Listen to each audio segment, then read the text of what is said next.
Welcome in, everybody, to our Conference USA edition, or preview edition of the G5 Beat. I'm Josh. Join me, per usual, our guest speakers, John Duncan and Baker Loy. What's going on, guys? What's up, Josh? Baker, hope you guys are doing well. I'm so excited to talk some Conference USA football with you guys tonight. I wonder why. Oh, yeah, man, I'm excited. Baker, you doing all right, bud? Doing good, man. Ready to hear your rundown of Middle Tennessee Raiders. That's your team, right? Blue Raiders? Oh, no, definitely not.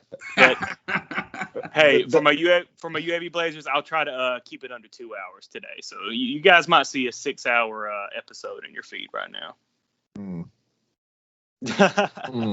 Well, guys, I have somebody coming to shoot bamboo shoots up my fingernails, so I got to go. So I can't listen to that. No, I can't do that to our listeners. No, you guys don't worry. I'll keep it short and sweet. All right, I'm holding you to that. Well, all guys, right. So, what we'll do this time is a silly thing. You know, Josh and Baker and I were talking before the episode, and we've been doing things in alphabetical order. But due to kind of poor planning on my part in particular, we're actually going to, with Conference USA, we're going to mix things up, and we're going to base our format off of the standings from the 2020 season. So my bad, guys. I'm sure they didn't want to hear, our listeners don't want to hear my voice for like 4 or 5 teams in a row. So we'll just go off of last year's standings. And it's weird how we're going off the year that UAB won the conference championship.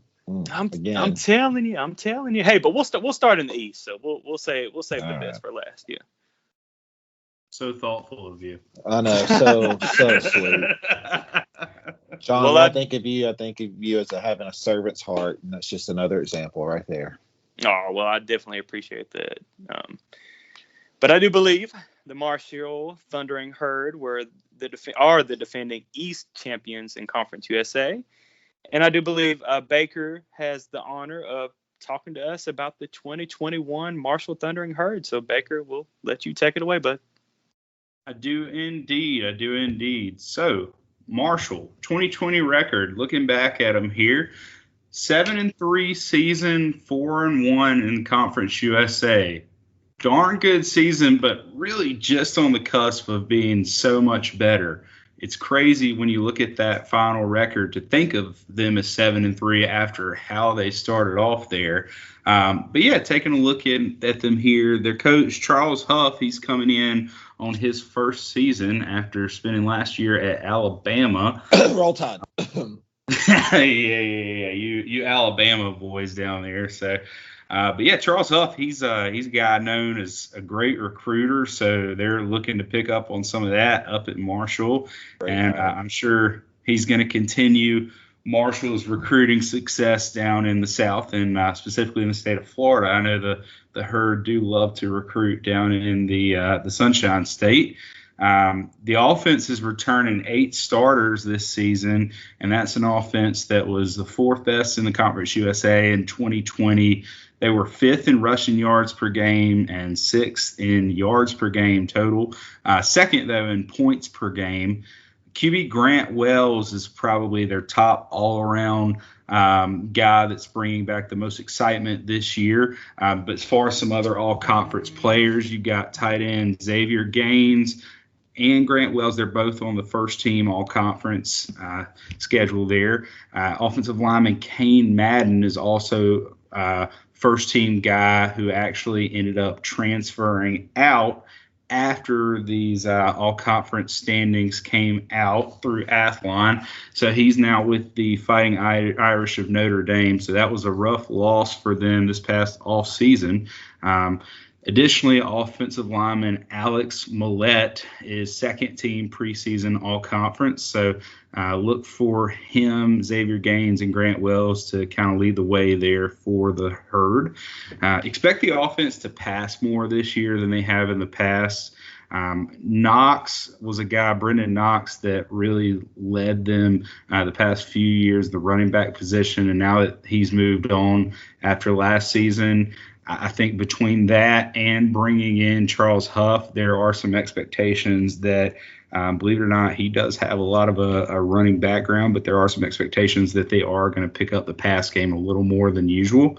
QB Grant Wells is one of the top returning players in the conference, not just Marshall, in my opinion. He put up 2,091 passing yards and 18 touchdowns in his freshman season last year with only 9 interceptions the entire year. And let's be honest, I mean, one of the worst games he had was that day against Rice, I believe it was, and he had more than 1 interception that day, I do believe. So you take that out of the picture, and I think things have improved a lot. When you look at his season alone last year, he started off with Heisman hype, and that's something that you don't necessarily hear from a lot of guys on this level. So if he can kind of bring that back again, you could be looking at another big year for the Herd. There's multiple experienced receivers that are returning this year, so they should have pretty good all-around weapons on the offense. Really just looking for a replacement there in the running back room since Brendan Knox moved on. But I think they'll have some options. Offensive line, they lost 2 starters. However, they did add a former UNC starter and Billy Ross. So between him and the other offensive linemen that they've got returning, they've always had a stout O-line, so they should continue to roll there. Defensively, they're returning 8 starters. They had the first-ranked defense in Conference USA in 2020, and really they lived and died by that defense because it was the number 2 defense in the entire nation. Top-ranked scoring defense in the CUSA as well as nationally. Also the top-ranked rush defense in the CUSA and 4th-ranked nationally. 3rd best pass defense in the CUSA as well. So, very, very highly regarded. Defensive lineman Jamari Edwards and defensive back Stephen Gilmore, preseason Athlon first-team all-conference. Additionally, linebacker Eli Neal and defensive back Nazi Johnston are preseason second-team all-conference. When you look at what they're going to do, I would expect a lot of blitzing under this new coaching staff. There's plenty of depth and skill on the defensive line. However, expect the aggressive approach to possibly lead to more points allowed and create more turnovers, but possibly lead to more points from the other team. But that's okay if you're allowing, making more big plays like that and getting the ball back for your offense. Taking a quick look at the special teams, punt returner Talik Keaton did receive preseason Athlon second team all-conference awards, so keep an eye on him there. When I do look at them overall, I would say much of this year should depend on the consistency of Grant Wells. As long as he doesn't fold down the stretch like he did last year, Marshall should have another strong year. Look for their key matchups to probably be App State, FAU, and hosting WKU and UAB. Both of the App State and the FAU game are also road games. When you look at their over-under projections from ESPN, they had them at 8. I'm going to have them actually going over the ESPN projections there. I think Marshall's got a really good team, and I do think that there is that possibility that they can go over. Just a quick look at the schedule running through. It's at Navy, North Carolina Central, ECU, at App State, at Middle Tennessee, ODU, at North Texas, FIU, at FAU, UAB, at Charlotte, and then hosting WKU there. So, anyway, that's all we got on the Herd. I heard that.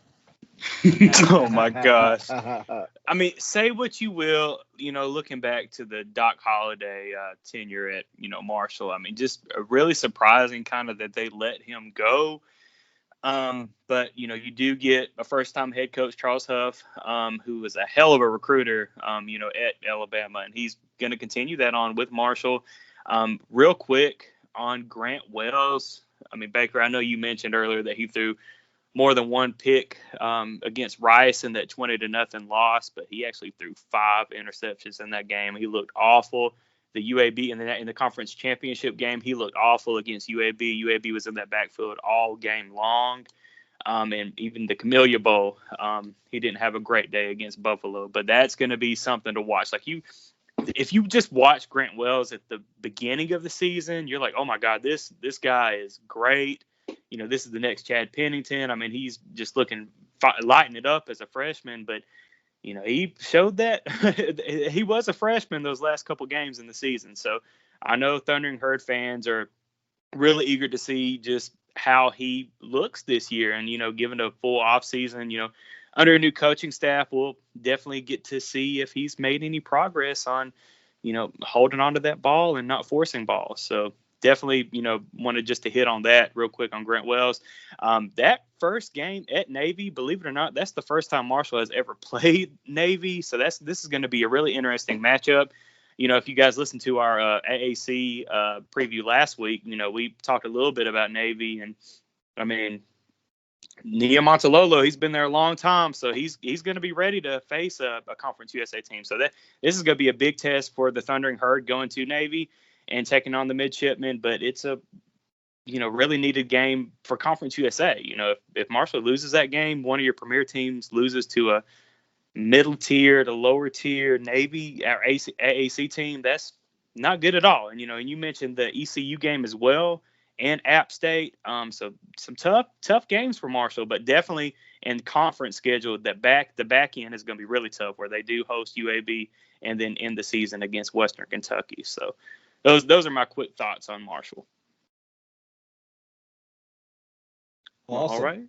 All right. So I think I'm next. We're going down to Boca to visit Florida Atlantic. So Florida Atlantic, the Owls, FAU, coming off a 5-4 season, 4-2 in Conference USA. This is Willie Taggart's second year. And when I think about how they were last year, the thing that jumps out is their offense was horrendous. They went from, in 2019, they were averaging 36.4 points a game, 449 yards total offense, dropped to 18.9 points a game, 325 yards total offense, only 140 of that through the air. Now, a lot of that had to do with Chris Robinson being dismissed before the start of the year last year. They had to go to Tronte, transfer in from Indiana, as their quarterback last year. So they had some struggles. So, like I said, their offense 112th in the nation, averaging 325 yards, 19 points per game. Now, the only, if you can find a bright spot in that, they did average 180 yards rushing per game. So, they relied on that run game, and luckily they had a good defense last year, which propelled them to second in the East and a 4-2 conference record. Going into this year, so quarterback situation definitely is interesting. I think it can really only go up. You had Nick Tronte coming back. You had Javion Posey, who's a wide receiver. He finished second on the team in rushing last year, also coming back. But then now you have N'Kosi Perry transferring from Miami, who was part of that program down there in Miami for 3 years. A lot of people are projecting him to be the starter. Now, he wasn't all that accurate, and it could be a problem. But last year, all the FAU quarterbacks only hit 53% of their passes. So it ain't like it can get any worse. So right. Definitely going to be a very interesting quarterback situation. I do see, N'Kosi Perry winning that battle. When it comes to the running back game, so they do add Johnny Ford from USF. He had 1,175 yards, 13 touchdowns at USF. They have James Charles back, 429 yards and a score, and 220-pound Malcolm Davidson, who was their leading rusher in 2019. So they have a great running back stable that should hopefully continue to build on that running game that they heavily relied on last year. And then with the offensive line, they have all 5 starters back up front, so including junior tackle B.J. Etienne and senior guard Desmond Noel. So I expect that running game to be strong again this year. I do see this offense greatly improving, especially under Taggart's second year. I think if N'Kosi Perry can come in and play solid, I think, maybe they can get closer back to that 2019 offense and that performance. Shifting over to the defensive side of the ball, They had one of the better defenses in the conference last year. They only gave up 17 points per game, 342 yards per game.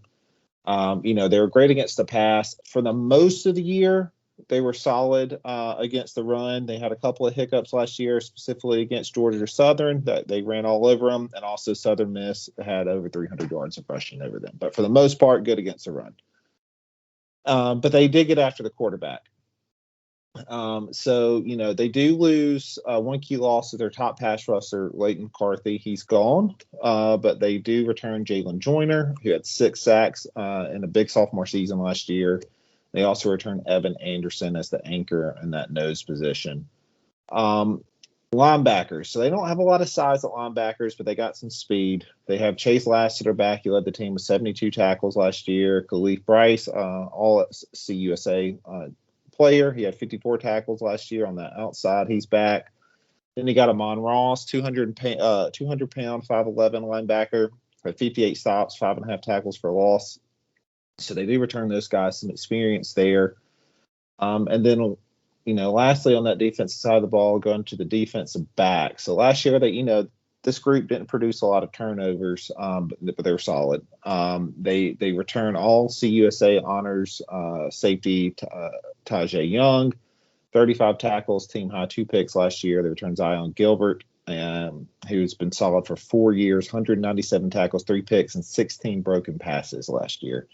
Had a great season. Outlook of this team. So big things. One, they have got to get back to that offense that they had in 2019. Hopefully, N'Kosi Perry has got to provide a spark. They got some good wideouts this year.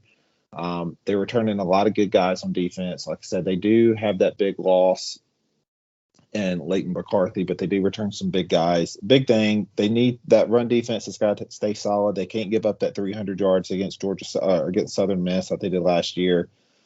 And the team's 0-3 when giving up more than 160 yards last year, 1-4 when allowing more than 4 yards per carry.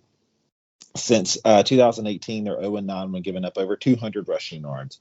So they've got to focus on stopping the run on the defensive side of the ball. Overall, though, I see this team taking a good step forward this year. I see them competing to be first place in the division. ESPN's got them at a 7.5 win total. I see them going over that, at least 8 or 9 wins.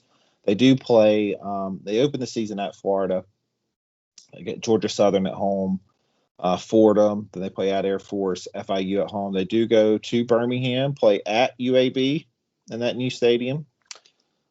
Should be a good game, I think, between them. And then they play at Charlotte. And then next to last game for the season, they play at WKU, which should be pretty good this year. So, I think a lot's going to depend on that WKU game this year for, kind of how their placement is in the division. But I see them possibly competing for the division. Thoughts on that, guys? Yeah, I agree with you, Josh. I mean, just like you said with Taggart this year, that offense, there's only one way to go, and that's up. I mean, you can't get any worse than they did last year. That offense was pretty bad to watch. The next team that we're going to go over, I'll get into another offense that might have been just as bad, but should also show improvement. But FAU, they should compete. They should be up there in the East. One of those top teams competing to go to the Conference USA Championship out of the East when all is said and done. But you do look at that schedule at UAB October 9th. That's going to be tough. Drawing UAB out of the West. And as Josh mentioned, that November 20th matchup in Bowling Green against WKU. But also they get to host Marshall this year on November 6th. So they get the Thundering Herd at home. So that'll help them in their schedule too.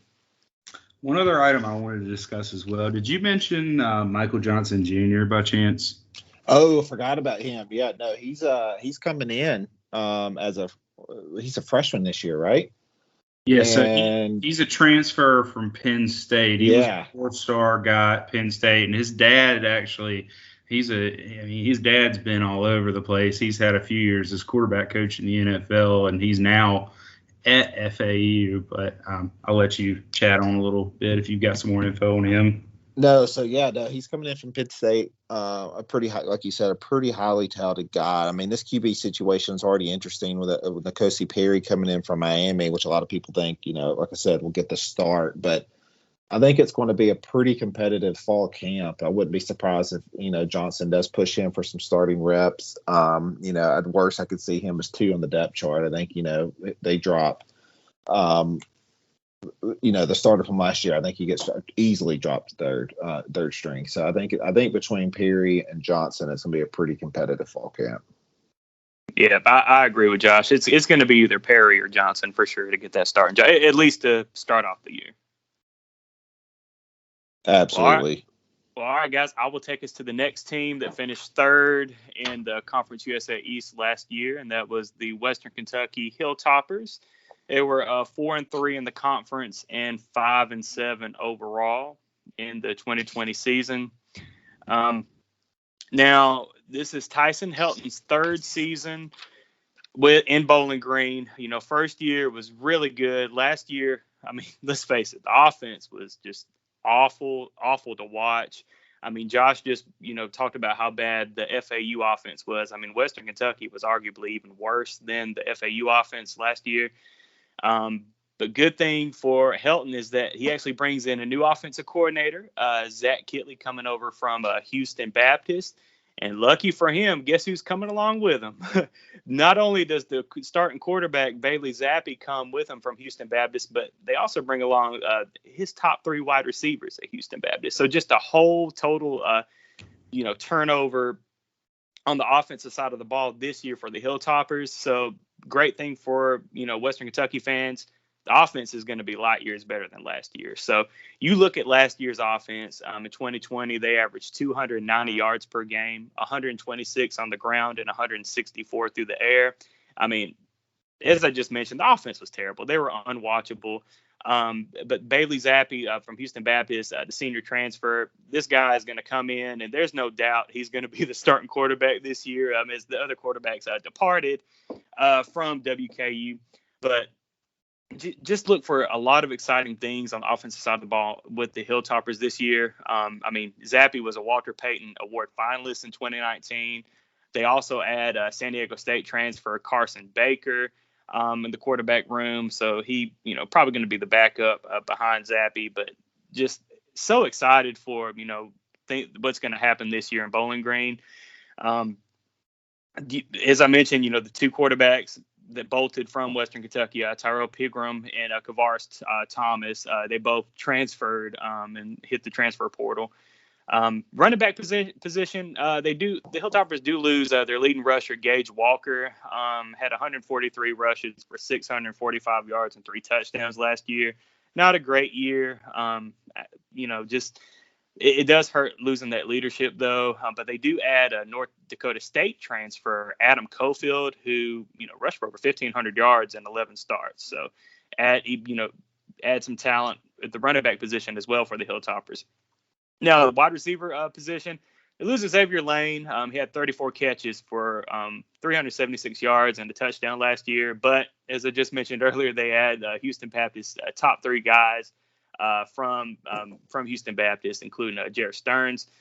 They add David Davis, a P5 transfer from Oregon. But also, the Hilltoppers, they bring back their best wide receiver last year, which was Mitchell Tinsley, who had 43 catches for 377 yards and 4 touchdowns. So just expect things to improve, significantly from the wide receiver unit, and because the quarterback position is being upgraded. So just look for great things on the offensive line. They only get 2 starters that return this year, right tackle Mason Brooks and left tackle Cole Spencer. They do lose their center, Seth Jones, their left tackle Tyler Witt, and right guard Jordan Meredith. But they do add a P5 transfer, Bo Wilson, coming over from Nebraska, and a center from Bowling Green. So these guys, they're going to have to protect Zappi and try to open up those holes for Cofield and company. And get this offense going. And I have full, trust that they're going to be able to do that this year. I've definitely looked for WKU to have one of the best offenses in the Conference USA this year. Just looking at these guys coming over from Houston Baptist. Now, granted, it is an upgrade in, moving from the FCS to play in Conference USA. But if you look at Houston Baptist last year, I mean, they pushed, Texas Tech to the brink. Really should have beat Texas Tech. But just a great offensive mind, coming over to WKU and helping out Tyson Helton this year, which was greatly needed after last year. Now, on the defensive side of the ball, they do just bring 4 starters back off of their, dominant defense last year. With Tyson Helton, you can always expect WKU to have a really good defense. They only gave up 347 yards per game last year, 171 on the ground and 177 through the air. Just really talented defense. 2 of those 4 guys returning. Really the main guy that, Conference USA fans know is a defensive end, D'Angelo Malone. He's going to be back this year on the defensive line, and Jawan Jones is coming back as well. Now, on the D-line, they do lose Ricky Bailey, who's a tough loss for WKU. But just having D'Angelo Malone, back, I mean, that he sets that defensive line on the edge. So just look for great things for Malone again this year. But, Ricky Bailey had 58 tackles last year. They also lose Jalen Madden. But they add Michael Pitts from Cincinnati and a couple P5 transfers. Mike Allen comes over from the ACC in Wake Forest, and Nico Cooper, another Nebraska transfer. Now, the linebackers, they do lose all 3 starters from last year, including Kyle Bailey. They had a P5 transfer from Tennessee, Will Ignont, who he got to play a little bit in the bowl game, the Lending Tree Bowl game against Georgia State, and did pretty well in that game for Western Kentucky. But just great things. Even though you lose all 3 of your starters, look, Tyson Helton's a defensive-minded coach, so he's going to have the defense, ready to roll this year. They had a couple more P5 transfers from North Carolina, Matthew Flint, Oregon, another Oregon transfer, Khalif Hailassi. I hope I pronounced that right. Probably not. But the transfers, not only going to help the offensive side of the ball, but they're going to help the defensive side of the ball, especially in that linebacker room with them losing all 3 starters from last year. In the secondary, they do lose safety Devon Key, who was the Hilltoppers' leading tackler with 92 tackles and an interception. But the secondary is going to be the biggest concern of this defense. Yeah, there's no beating around the bush with that. The secondary is going to be the question mark for the Hilltopper defense. And in Conference USA, you really have to have a strong secondary because all these teams really like to air it out a lot. So definitely hope that a full off season can maybe get some guys ready to emerge in the secondary for the Hilltoppers. But let's look at the schedule. Now, they draw from the west side, the West Division. They draw UTSA, which is a really tough draw, but they also draw Rice. You look at the non-conference, you got to go to Army. That's going to be tough. You got Indiana coming to Bowling Green. That's going to be pretty awesome. And I think that's going to be a top 25 Indiana team when they come into Bowling Green.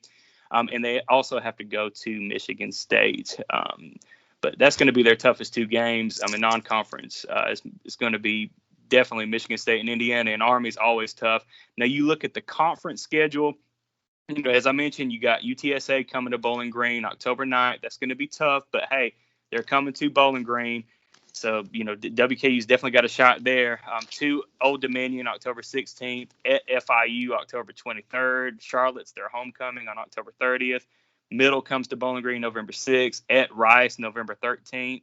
FAU comes to Bowling Green November 20th, and then they finish the season at Marshall on November 27th. So the toughest games for WKU and conference is going to be, that last game at Marshall November 27th, and that UTSA game October 9th. And also don't sleep on the FAU game November 20th. So those 3 games, UTSA, FAU, and Marshall are going to be the 3 toughest games in conference play, at least for the Hilltoppers. Well, and to your point too, I know you said their defensive backs probably one of the biggest weaknesses on that team, but looking at the quarterbacks they play, you can argue that the best quarterback is on their team in the conference, and so they may get to catch a little bit of a break with that.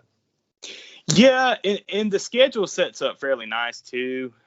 for, Western Kentucky. I really don't see Old Dominion or FIU or Charlotte or Middle, being a threat for them. So the schedule sets up pretty nice for them too. But, looking at the schedule, ESPN's over-under has it at 5.5. And guys, I don't think I'm going out on a limb, but I'm going to definitely go over that 5.5. What are your thoughts on it? Oh, I completely agree. I mean, I think them and Florida Atlantic, it's their division to lose. In my opinion, just kind of looking. I mean, Marshall will also have something to say there, but I think they're going over that easily.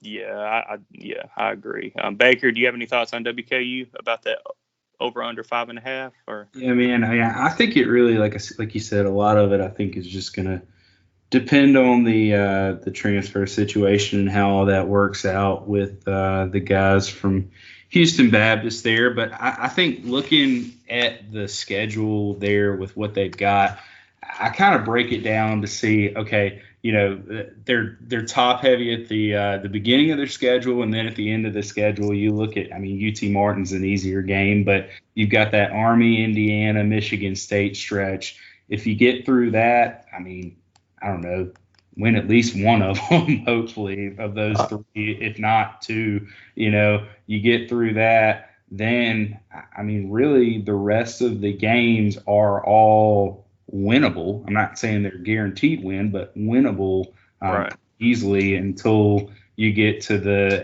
FAU Marshall stretch with the last two games of the season. So, those are, I would say, 5 pivotal games right there. And then it's like in between that Michigan State and the Florida Atlantic game, you've just got a long run of games that you should definitely have a solid chance to win. So it's kind of like, okay, if you get yourself off to that start at the beginning of the year, then you could go on a run and you could really build your confidence if the offense is working out for you there with those transfers. And looking at their conference schedule too, their toughest conference games are at home. It's aside from Marshall. You end at Marshall, but you get FAU at home. You get UTSA. Like you get. Sorry, didn't mean to leave UTSA out of that stretch too. That's another tough one after Michigan State. Yeah, and we'll get into them later when we go over the West. But hey, UTSA is going to be up there, in the West Division contending this year. So, but you get them at home, so that's a good thing for WKU. Exactly. Yes. Well, who wants to take us down to Charlotte to take us down to Club Lit? Club Lit, Charlotte 49ers. What's going on? So it's third year for Will Healy, 9-10 in his first 2 years. Really think this is probably his best team since he's been there. It's year 3, typically when you see the most improvement for a coach. So hopefully some big things for them. So quickly recapping last year, it wasn't the greatest. 2-4, 2-2 in the conference. They did get hit pretty hard with COVID. So, we'll give him a little bit of a break. But they averaged 378 yards per game on offense. And kind of, as I was looking, I saw this kind of interesting. When they scored more than 20 points, they won. When they didn't, they lost.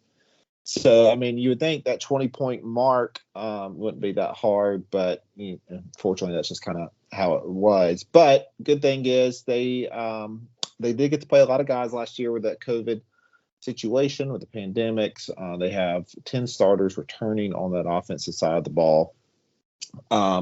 Looking at quarterback going into this year, so Chris Reynolds should be their starting quarterback. I would say he's probably fixing to get a little bit of competition. Chris Reynolds, 5'11", 190 pounds. Not the biggest guy, but he's able to move that offense. Last year, like I said, a solid 378 per game. Could be better. He threw eight touchdown passes, just 2 picks in 6 games. However, this year they do get James Foster from Texas A&M to come in and battle and push Reynolds for that starting position. So very curious to see how that goes. I think Reynolds will get the nod, but nothing would surprise me nowadays. But we'll see. Receiving core, so I feel like it's going to be a pretty good group for them for Reynolds, or Foster comes in and wins the job. It's going to be, I think they're going to have a pretty loaded group. They got Victor Tucker coming back This group doesn't have a lot of size, but they have a lot of speed and a lot of they're able to create separation. Their top 4 pass catchers from last year are back, including tight end Taylor Thompson. So I think it's going to be a great receiving core for that quarterback. So I see them definitely improving off of last year's numbers. They had 223 yards through the air. I see them probably actually ticking up a little bit on that. On the offensive line, they return. They returned 4 starters. However, they did not do the best job at pass protection. They do lose Tykeus Crawford to Arkansas. They do lose center Jalen Fisher, but they do return enough. Like I said, they were able to play a lot of guys last year. It's not going to be the best line. I think it's probably going to be the weakest part of their offense, but we'll just have to see. They also do lose their top rushers in Trey Harbison and Aaron McAllister. And I don't know if there's a clear-cut guy that's going to take the mantle for the rushing team. They do get a transfer in from Iowa, Shadrick Bird. Excuse me, I can't speak. And then Calvin Camp is a speedster, big playability. So I think it's going to be kind of a rotation back there. Curious to see that the rotation, trying to find that running game with that offensive line. We'll put a little bit more pressure on that passing game. Defensive side of the ball. So this is a team that definitely relied on that transfer portal to go out, get some players to fill in some holes. So let's see. The star from last year's front 4 on the defensive line, Timmy Horn, he's gone to Kansas State, and Tyreek Harris is done. However, they do get Kofi Wardlow. He brings help from the outside. He comes in from Notre Dame. They do get Joshua Bailey from Iowa State, which adds bulk to that interior. They do have Marquise Watts. He had 2 sacks last year. They also have Michael Horton, big body. And I think they're going to be working to fill in these transfers. And it's great when you have this transfer portal. You can go out and get all these guys, but you have people that come over from all these different programs. And it's going you have to fit these puzzle pieces, and you got to get them to work together. So, I think it'll be a work in progress for them. Linebacker, Tyler Murray, really a safety-sized linebacker. He comes back, has 49 tackles. They have Luke Martin, a good run stopper on the inside. Not a lot of size in this group, but, it's probably one of the biggest strengths. Jalen Sharp's back, and they also have a transfer in from Troy, Justin Wisenhunt, who can be an instant factor. Get into the defensive backs, Ben DeLuca. He was the heart and soul of that safety group, that defensive back last year. He's gone. They do return Anton Williams and Lance McMillan. They're getting some help from the transfer portal in this group. Like I said, they're going to be plugging and playing. It's going to be a lot. The defense is going to, last year they gave up 32.5 points a game, 420 yards of offense. Not the greatest year, but if they can get some of these pieces to come in and fit and just gel together, I think they maybe can have some success.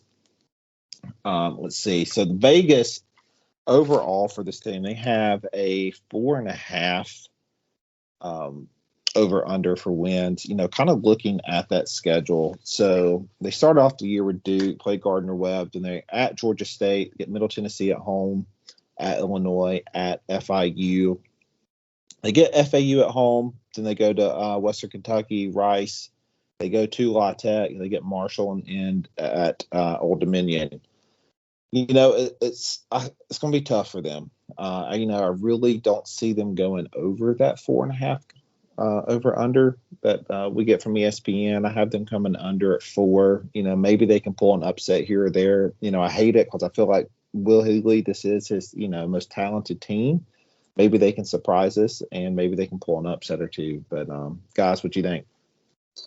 Yeah, look at early on, the Duke game, let's face it, more than likely Charlotte's not going to win that game. No. It would be really cool. But this is the same team that, beat them 53-19 last year. So more than likely not going to win that. But you look at that next stretch, Gardner Webb at Georgia State, you get Middle at home.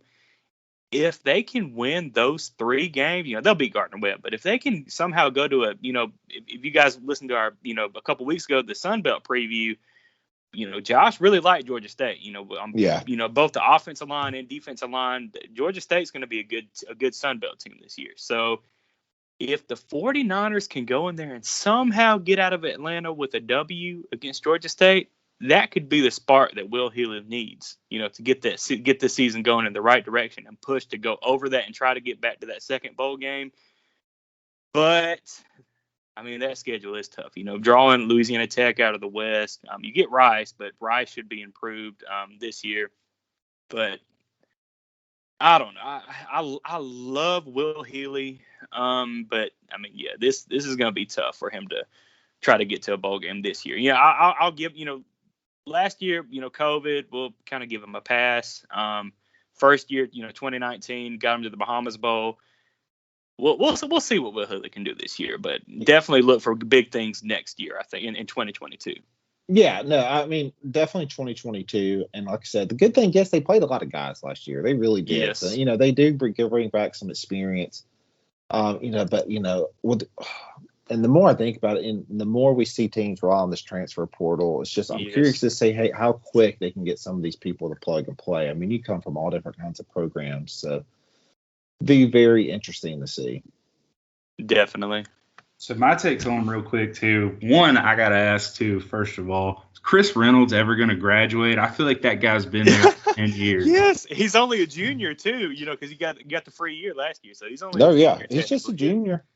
Yeah, but okay, like the thing with Chris Reynolds, the thing with Charlotte is like, yeah, I get what you're saying about maybe some lack of athleticism, but they've had talent and they've still got some talent. Victor Tucker's a really good receiver. He is. It's a pretty talented team, and I think they've got, even with a lot of these like transfers that they've gotten in, they've got some depth that could allow them to say, okay, maybe at the beginning of the year, this guy's not working out, so we're going to plug and play and add this other guy that transferred in and see what he can do.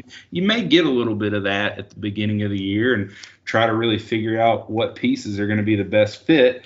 But they could surprise if they do some of that. One other cool story I saw too in here, just while I was taking a look at it, Prince Bema, he's a linebacker for him. Coming back from his second straight ACL tear, back-to-back seasons where he's torn his ACL. So, I mean, that's always a terrible thing to hear, but it's a cool thing when a guy can come back from that after, let alone one tear, doing it twice, and he's still trying to play ball. So, hey, hope the guy can stay healthy this year and can contribute. But it sounds like he's definitely done a little bit in the past, so that'll be fun. And maybe we'll see something going down with Club Lit. I hope so, but I think the key for them though is going to be that offensive line play. I mean, it's one of the most least experienced teams or lines in the, and so as we've talked to some of these teams, there's some good defensive lines out there. And like I said, they're drawing Georgia State, and from Sun Belt. If they could just make it to that bye week, man. That bye week before FAU, but it was October 16th. They're going to lose Duke. They're probably going to lose Illinois. But if they can win those other games, like FIU, October 8th, I mean, right before the bye week, get that win. Yeah. And then go in with some momentum to FAU, FAU coming to town. Yeah. It's possible. Something could be worth considering for them, just spitballing here, but I do see where they have two tight ends with starting experience. I mean, maybe you could see some double tight end sets out there with Ryan Carrier and Taylor Thompson. If you've got two guys with that experience and they can help out with your run blocking, I mean, that helps an experienced offensive line. I agree. That's a good point. Good point. Well, all right. So let's see. Heading up to Tennessee. Murfreesboro. And shout out to Slick Pig Barbecue in Murfreesboro. Really good barbecue. Yeah. Ew. Get at us if you want to sponsor. Well, shoot, I'll just take a sandwich. If you just send me food, I don't even care. There you go. We're open for name, image, and likeness. hey, we all got some eligibility. Hey, let's go. Hell yeah, we do.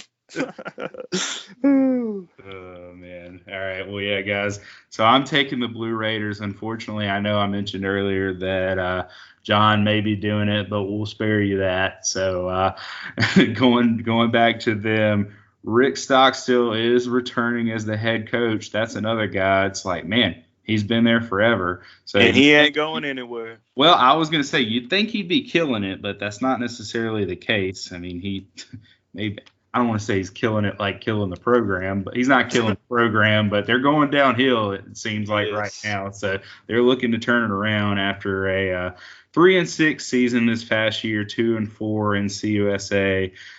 They're returning 10 starters this year, so that's a big time plus for them on the offense. 10 starters back. That's a lot of depth, a lot of experience there. Last year they had the 7th best offense in the CUSA. It was the 10th best rushing offense and the 2nd best passing offense. So they're looking to improve upon that rushing offense and catch up with what they had going through the air last year. They did have the 10th best scoring offense. So again, hoping to score a few more points there, but generally you gotta have the run game to open up the pass game. But, I mean, I'll say this. If they're passing like that without having the run game going, I mean, it's wild to imagine what they could do through the air if they could just get it rolling there on the ground. The offense is led by preseason second-team all-conference performer wide receiver Jaron Pierce. Former NC State starting quarterback Bailey Hockman is going to take over as a quarterback this year.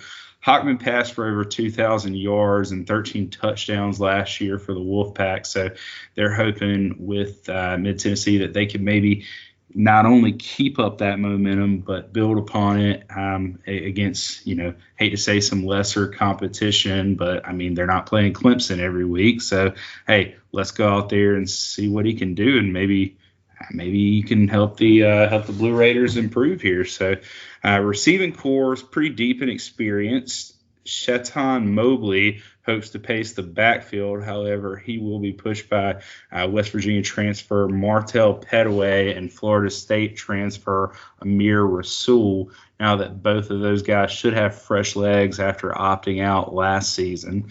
4 starters are returning on an offensive line this year that's kind of hoping to improve. They had some tough times really last season. They got UGA transfer Notori Johnston and Arizona transfer Jamari Williams in, and they're hoping they can maybe plug and play those guys up front, and they can help beef out in between the tackles. Defensively, they're returning 10 starters. It's the 12th ranked defense in 2020, so definitely hoping to improve upon that. They have the 10th ranked pass defense with the 11th ranked rushing defense. Overall, it was the 12th ranked scoring defense. They were led by 4 preseason all-conference members this year in first-team defensive back Reed Blankenship, second-team defensive back Gregory Great Jr. Hey, Baker, real quick, buddy. I just want the listeners to know that those were the rankings on defense were out of Conference USA, not nationally.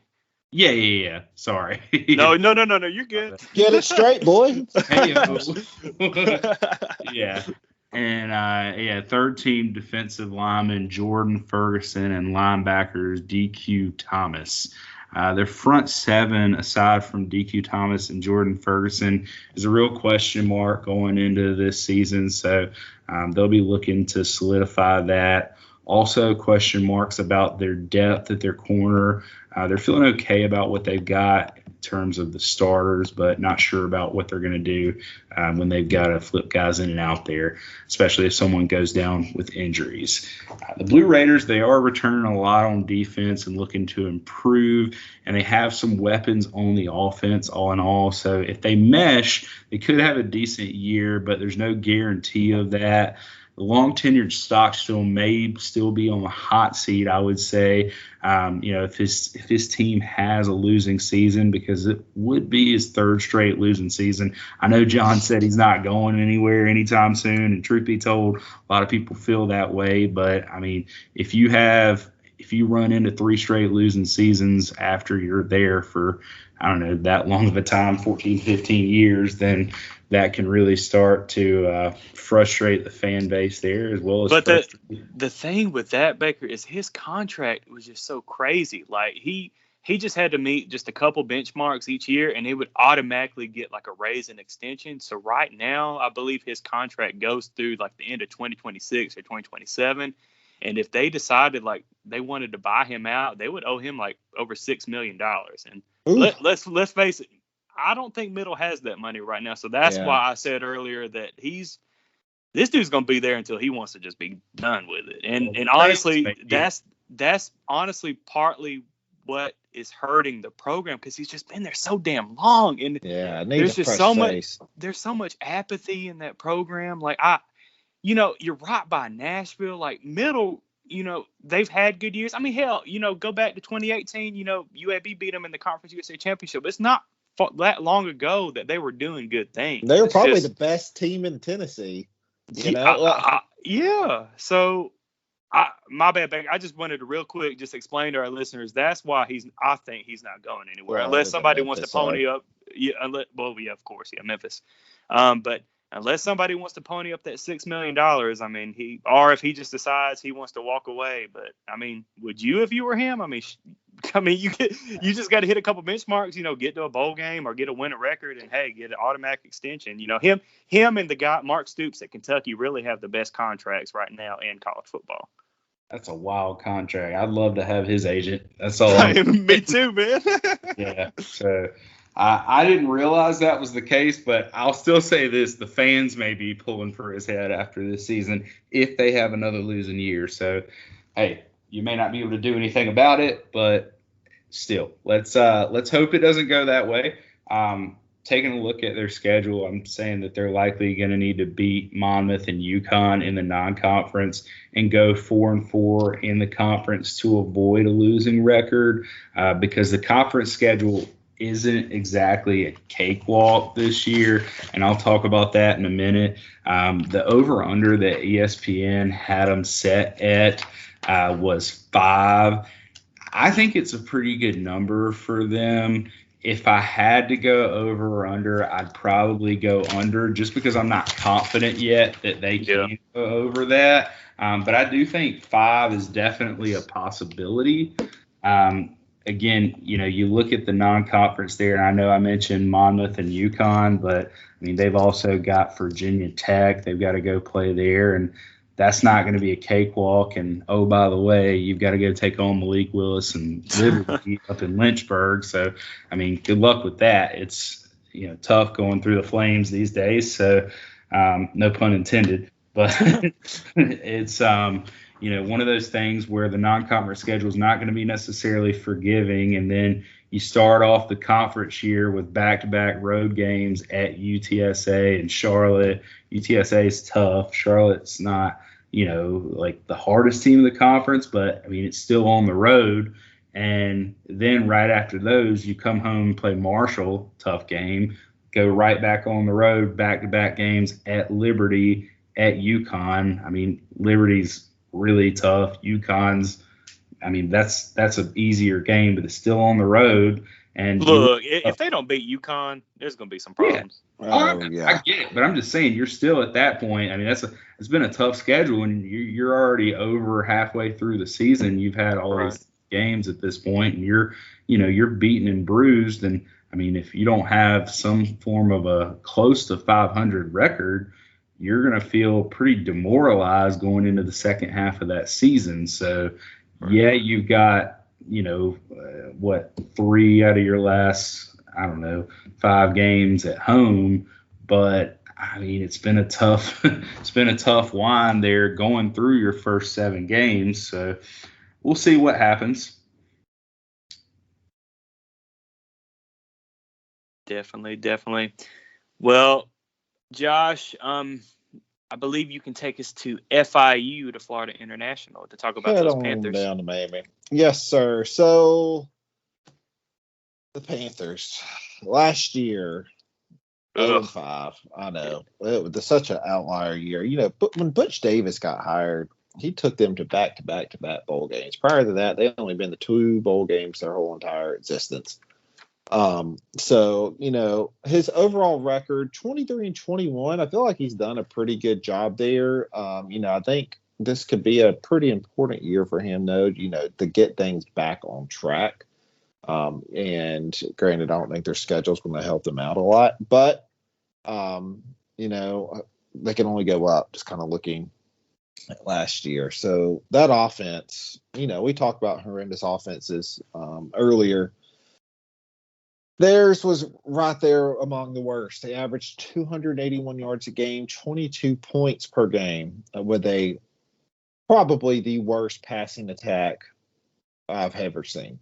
Let's see, they didn't cross 200 yards in passing in any game they played last year. They were under 90 yards in 2 of the games they played last year.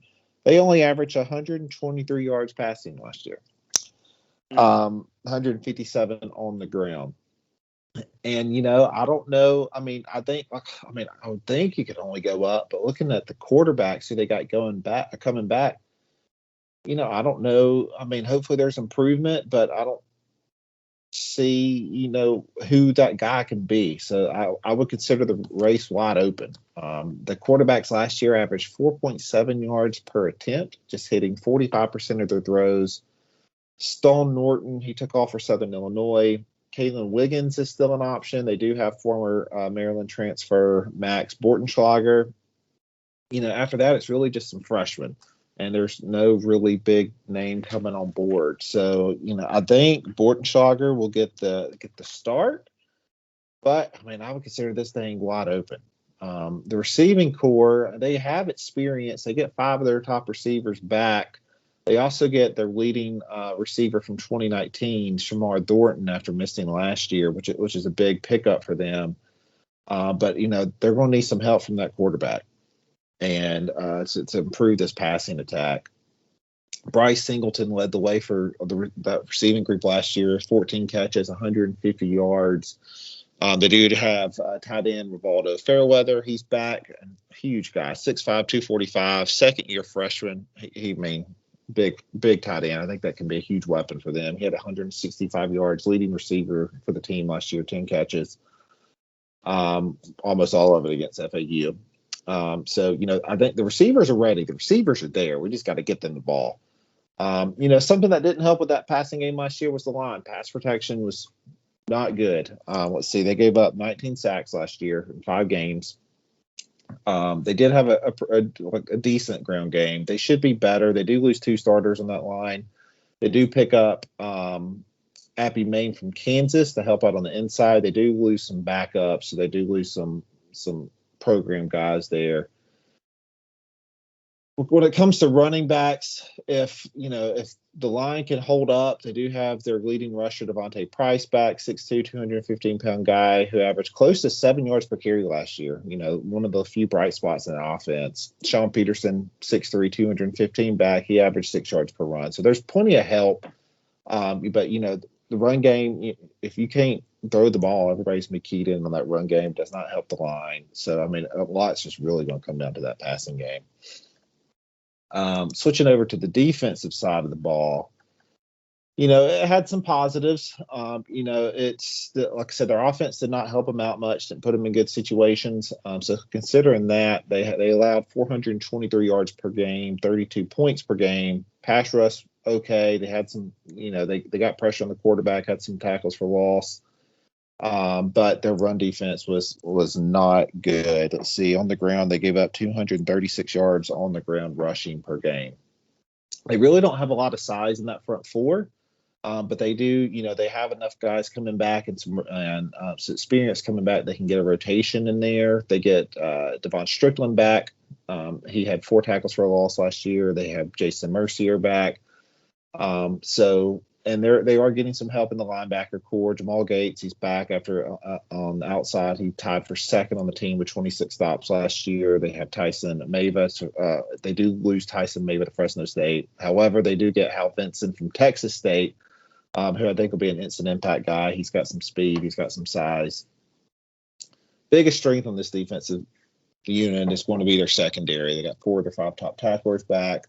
The all-star brother combination of Richard Dames at corner and Richard Dames at safety is probably one of the best combinations in the conference. They do have a great safety in Dorian Hall. Josh Turner returns on the other side of Richard Dames. So, they're going to rely on that defensive back, and it's just hopefully on that defensive side of the ball, again, they can make some improvements. I'm hoping that, last year was just kind of an outlying year, but total, they've returned 9 starters on offense, 9 starters on defense. They have some experience coming back. Looking at their schedule, so they open up with Long Island, then Texas State, then they go to Texas Tech, then at Central Michigan, then at FAU. That's a pretty brutal stretch right there. They come home, play Charlotte, have a bye week. They do get Western Kentucky at home, then travel to Marshall, Old Dominion at home, then at Middle Tennessee, North Texas at home, and end the season at Southern Miss. So the schedule is really not going to help them out this year, unfortunately. So ESPN has their over/under set. Let's see, at 4.5. I think that number is pretty good for them. Maybe if they can get an upset, they can get over that 4.5 number. But I think probably 4 wins is about right for that team. Guys, anything you can correct me on? No, that sounds good. I mean, that sounds about right. For FIU. I mean, last year was, you mentioned earlier, but it was just terrible. Like, in fact, they didn't even have at a couple points. They didn't even have offensive linemen to practice. I mean, it was just a disaster. It was horrible. For FIU. Yeah. And I mean, you went over those passing numbers earlier. It's just only one way to go is up. So we'll see if they can get back to. And what's your thoughts on Butch Davis? I mean, I feel like he's a good. I think he's done a good job. Do you think if he has a struggling season this year, do you think there's his seat gets warmer? I mean, if you're FIU, are you really gonna fire Butch Davis? Yeah, that's a good point. I mean, yeah, like who? I mean, I Butch Davis. He's coached for a long time though, so I don't know. I'm confident in Butch Davis, but I don't. I guess no. If they go winless again this year, then yeah, he's going to be on the hot seat for sure. Or if they just win, 1 or 2 games, he'll be on the hot seat. But if they can be respectable and be in some ball games this year and maybe push to try to get to a bowl game and be competitive, then I think he'll be fine. Yeah. How do you feel about Everett Withers taking back over as a coordinator here? It's kind of his first coordinating job since before he was the JMU and Texas State head coach. Yeah, I mean, I think he'll provide some experience. I think his time at he was a defensive coordinator at Ohio State. I think he'll provide some needed experience. I think this unit. They don't have the best defensive line. And the scheme only helps so much. So, I don't know if I'd look for drastic improvement, with him coming in.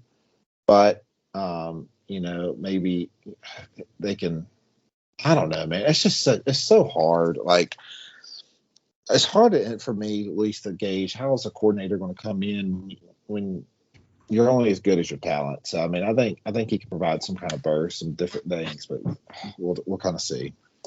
You think he'll help with recruiting though, being a name? Oh, definitely. And they're in Miami. They're in a hotbed of talent. So you would think they'd be recruiting better. So I think someone like him, in combination with Butch Davis, I think will help that recruiting. I haven't checked to see where they're at recently in recruiting, but hopefully so. I don't know. You got to look at. They have an enrollment of 48,000. It's a big school. They have potential to be a great program. They really do. The big school, like I said, they're in Miami. They're in a hotbed state for football talent. They have all the makings to be a good program. So I hope so for their sake. I think it'd be great to see FIU on the rise. Yeah. Definitely. Yeah. Honestly, Conference USA needs both the Florida schools to do well, both FAU and FIU to do well, so hopefully FIU can get things going in the right direction again. Yeah. Well, all right, guys, I will take us to the last team in the East that actually did not play a game last year. The Old Dominion Monarchs, ODU. Ricky Ronnie comes to town from Penn State. He coached, I think he was 5-6. He did have 6 years at Penn State. It comes over and takes the head coaching job at ODU. And guys, I'm gonna be completely honest with everybody listening right now. This team, this is the hardest team to preview for this year because they didn't play at all last year. 2019 they were terrible. They went 1-11, which is why they decided to move on from their head coach. But this team is just a hard team to preview. I really don't know what to expect. I do know Ricky Ronnie did a great job as offensive coordinator at Penn State under Franklin. So hopefully, they can have a better offense, because the offense in 2019 was god awful. And honestly, though, one can make the argument that opting out of the 2020 season and just honestly having like almost a full year just by yourselves to practice all year really, might have worked better in ODU's favor, instead of, playing all these games and, possibly losing most of the games. But, we can talk about, on the offensive side of the ball, they do bring in a big transfer from UCF, Daryl Mack. So he should, just automatically bring experience in. And, he's a very good with his feet as well. So just a dual threat quarterback. So he should come in immediately and help out that offense. Running back position, I believe Blake Watson should get the start this year, as he, moved in from wide receiver. But they actually did back in 2019. They used him a lot as kind of like a jet sweep guy. So expect him to kind of be the starter. But you've got some guys behind him, including Elijah Davis and Matt Geiger. So just some talent there.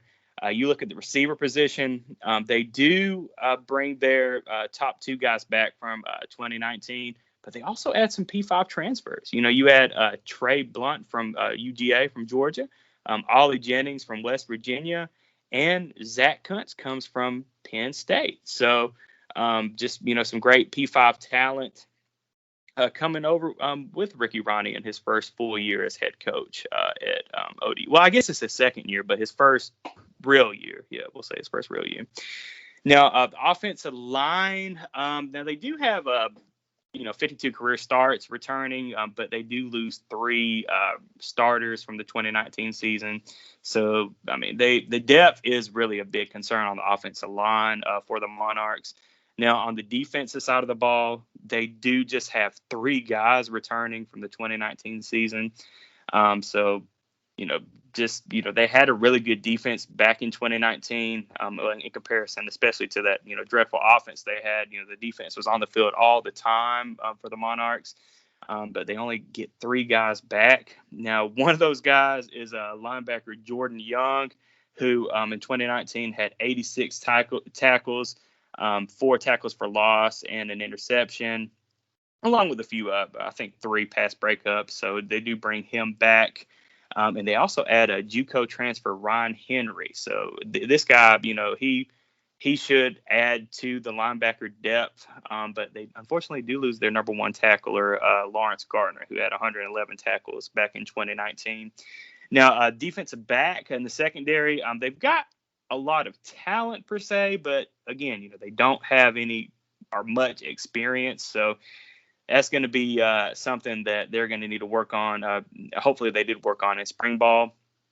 But overall, guys, this ODU team didn't play at all last year.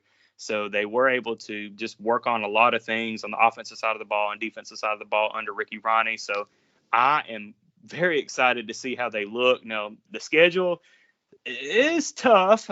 They open up at Wake Forest Friday night, September 3rd. Probably going to get an L there. But they do have Hampton come to Norfolk. So that should be a W. But right after that, they got to go to Liberty. Man, what is up with these Conference USA teams playing Liberty? But I guess that's a whole nother episode. But, that's going to be tough. You get Buffalo out of the MAC. That's going to be tough. The over-under, ESPN has it at, I believe, 3.5. Let me double check. Yeah, 3.5 is the over-under.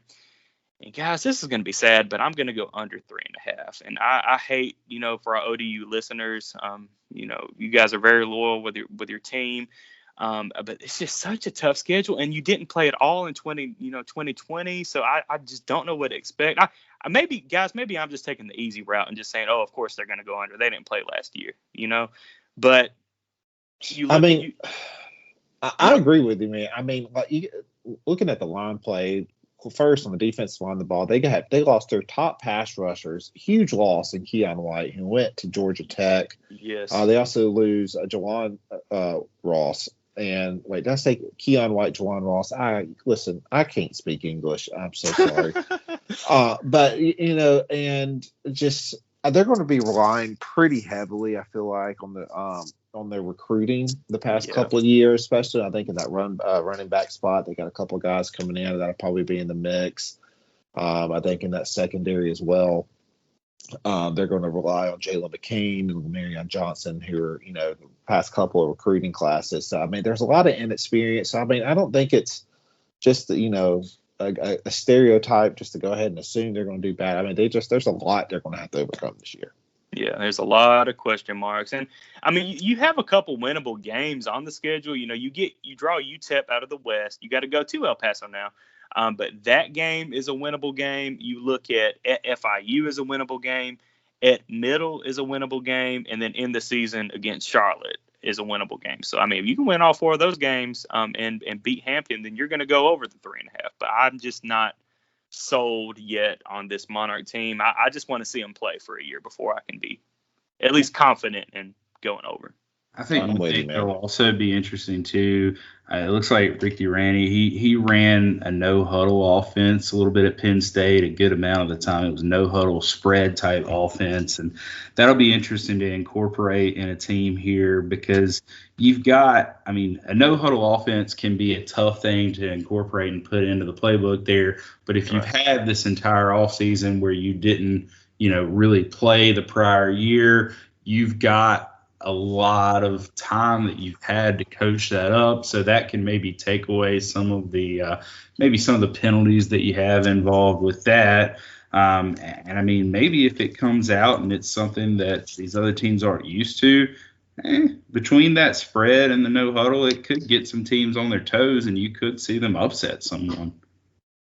Definitely, and hey, it's Conference USA, so really anybody can beat anybody. So we'll definitely look forward to seeing how ODU looks this year and under Ricky Ronnie's first year at ODU. But, guys, I'll go ahead and take us over to the West Division where the defending Conference USA champions UAB Blazers. There we go. Hey, guys, right off the top, I'm not going to spend a long time on this, but I will go ahead and plug my UAB podcast, Blazer Victory podcast. This is all, just for UAB. So if you're a UAB fan listening and haven't listened to us, my buddy Steve Irvine, we do a great job on, following UAB and, just talking about UAB. So definitely go check us out at twitter.com/BlazerPod and give us a listen. But you just really quickly, 2020, hell of a season for UAB. 6-3, 3-1 in Conference USA. UAB faced a lot of COVID issues during the year. In fact, didn't play for over 40 days at one point during the season. But in the words of Spencer Brown, our lead running back from last year in program history, UAB's legit. And UAB definitely proved that they were legit last year going into Huntington, West Virginia, and beating Marshall 22-13 in the Conference USA Championship. The Blazers were set to play South Carolina in a bowl game, but unfortunately that game was canceled. So UAB did not get to play in a bowl game this past year. But the big thing about UAB is we get a new stadium this year. We get to start off a protective stadium on October 2nd. So it's, I would say that I'm going to miss Legion Field, but I'll be honest with you, I'm not going to miss Legion Field. I'm so excited about this new stadium and the things, can't wait to get in there. It's just so exciting to see a brand new stadium. On the south side in downtown Birmingham, just great. You got Topgolf, you've got the whole uptown right there. It's going to be super nice. I can't wait. But Bill Clark, this is his 6th season at UAB since 2014. On the offensive side of the ball last year in 2020, averaged over 400 yards per game, 200 on the ground, and 201 through the air. UAB gets 8 starters back on the offensive side of the ball, including starting quarterback Tyler Johnston, who unfortunately had some injury issues last year. Again, he missed 4 games due to injury. But he did complete 57 of 97 passes for 843 yards, 7 touchdowns, and only 1 interception. And that lone interception was in the first game of the season against Central Arkansas. Now, Bryson Lucero came in and did a decent job. He the backup quarterback, but he played due to Tyler Johnston being hurt. And the guy from the previous year who actually, a lot of people forget, but Dylan Hopkins really helped lead UAB in the 2019 season to get to that Conference USA championship. But Dylan Hopkins, he missed all of last year due to an injury and had some COVID protocol issues, but he had a fantastic spring practice this year. Now, Bryson Lucero actually had the better spring game this year for UAB. But, you look at Lucero, he threw for almost 1,000 yards, 7 touchdowns, but had 8 interceptions. And honestly, guys, if you take away that South Alabama, he really didn't look too great. That South Alabama game was his first game, and he looked really good. But after that, he just, I feel like defenses really were able to force him into some bad reads and bad throws. But the good thing, Lucero, like I said, had a really good spring game, and Dylan Hopkins is back. So look for Dylan Hopkins and Bryson Lucero to kind of push Tyler Johnston. But it's just great to have those two guys behind Tyler Johnston, just in case Tyler Johnston gets hurt again. And we've seen the last few years, he's injury prone, unfortunately. So, but knock on wood, hopefully that won't happen this year, and Tyler Johnston can play a full season at QB for UAB. But just in case, UAB is deep at quarterback. And the running back position, we do lose Spencer Brown, just the program's leading rusher. Last year, 186 rushes for 889 yards and 10 touchdowns. He missed a couple games due to COVID protocol. But the guy who's going to tote the rock this year is going to be Dewayne Mcbride. And this guy, this is hard to say, but this guy might be even better than Spencer Brown. You look, last year had 47 rushes for 439 yards and 4 touchdowns, just a stud. I look for great things out of him. And Jermaine Brown, running back, we actually moved him over to slot receiver, so he won't be in the backfield. But you can see Lucius Stanley in the backfield as well. But UAB also adds Mississippi State transfer Lee Witherspoon, who looked pretty good in the spring game and had a pretty good spring practice. So really good. But, even though we lose Spencer Brown, should be good at the running back position with Dewayne Mcbride. Can't wait to see him get a full season as a running back number 1. Wide receiver. Now, this is the question mark for the offense. We lose our 2 top guys, Austin Watkins and Myron Mitchell. Austin Watkins is now with the San Francisco 49ers, and Myron Mitchell has signed with the Minnesota Vikings. But Trey Shropshire had a hell of a game against Marshall in the Conference USA Championship. 5 catches for 180 yards and a touchdown. So if we can just get him to be like that every game, that'd be great. Now, my buddy Steve, he really noticed Ryan Davis had a great spring practice, and he should be really good this year. He looked really good in the spring game. Rajay Johnson-Sanders looked really good in the spring game, the JUCO guy. I can't wait to see great things out of him. We also add a Penn State transfer, Ty Jones. So expect, add some talent to the wide receiver corps. So hopefully, we can see, great things again if Tyler Johnson, can stay healthy and get the ball to these guys. Tight ends, not worried at all. Hayden Pittman and Garrett Prince are both back this year. Just, 2 of the best, tight ends in the Conference USA. The offensive line, guys, this, Marshall fans might get mad at this, but I think this is the top offensive line in Conference USA. UAB brings back all 5 starters. You've got 7 guys with starting experience. Andrew Smith at center, Matthew Trahan at right guard, Kobe Ragland left guard, Sidney Wells right tackle, Kadeem Telford at left tackle. This line is deep. And in this league, Josh, you hit on earlier about, Charlotte having an inexperienced offensive line and maybe can expect them to struggle. If you've got a veteran offensive line like UAB does in this conference, you can expect great things. And that's honestly going to help hopefully keep Tyler Johnston healthy this year and protect him, but also open up the holes in the run game for Dewayne Mcbride and company. So just look for great things on the offensive side of the ball this year. On the defensive side of the ball, it's a Bill Clark team. What do you expect? We're going to have another good defense this year. Last year, 2020, only gave up 311 yards per game, 137 on the ground and 173 through the air. You've got 9 guys coming back on defense. Like I said, 8 on offense coming back, 9 on defense coming back. Just an experienced veteran team. You look at this defense. This is going to be the best defense in Conference USA. If not, it's going to be in the top 15 in the country, I think, 15, 20 in the country. This is a great defense.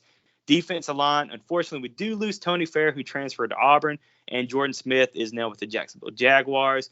But, guys, these guys, are deep on the defensive line. Antonio Moultrie at defensive tackle. I'm so excited to see LSU transfer Justin Thomas. He practiced with the team last year but had to sit out a year. We get to see him. Alex Wright's going to be just fine replacing Jordan Smith. You look at Tyree Turner is back. He was the transfer that came over from South Alabama. So just defensive line, we're going to be good. Linebacker, Chris Mole was our top tackler last year with 59 tackles and 2 sacks. They're actually going to move him to the star position. So he's not going to be a linebacker this year. They lose Luke Brasher. And, as I mentioned, you lose the edge rusher Jordan Smith. Tyler Taylor, sophomore, is back. He had 27 tackles last year, and I'm excited to see West Virginia transfer Charlie Benton in the linebacker role. Can't wait to see how he looks. Heard he had a fantastic spring, so just expect great things out of the linebacker corps. In the secondary, unfortunately, we lose Bronte Harris. It was first-team Conference USA. Last year, Starling Thomas missed the whole year due to an injury, but we get to have him back. T.D. Marshall is back. Dajon Turner is moving from the star role to strong safety. So even though we lose Bronte Harris, this is going to be a strong unit. Now, hopefully, guys, I kept that under a pretty good time for you. But like I said, if you want to know more, check out my other podcast with Steve Irvine, the Blazer Victory Podcast. I feel like we do a great work covering UAB. So definitely give us a listen and subscribe.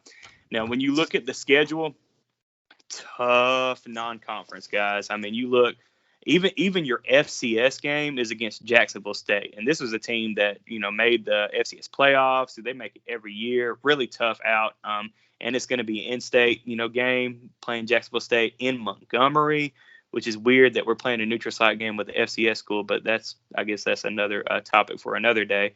But mainly because they were saying that Protective wouldn't be ready before October. So that's probably the main reason why. But, after that, you got to go to Georgia. You got to go to Tulane out of the American Conference. And I mentioned earlier, Protective Stadium, we opened it up October 2nd. Guess who we played to open up that stadium? Liberty Flames.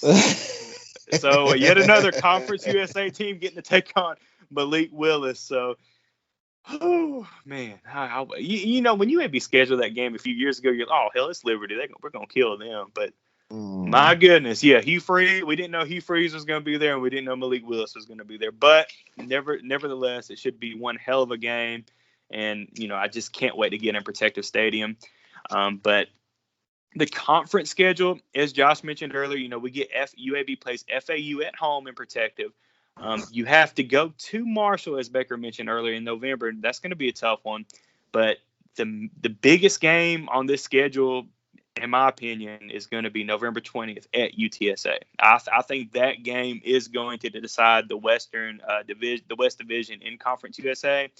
And, I mean, we know UTSA fans, are really upset that they didn't get to represent the West in the Conference USA Championship game last year. But, fortunately, UAB did beat UTSA head-to-head 21-13 last year. So, definitely the over-under for ESPN for UAB is 7.5. And, guys, I'm really not trying to be a homer, but I'm going over that 7.5.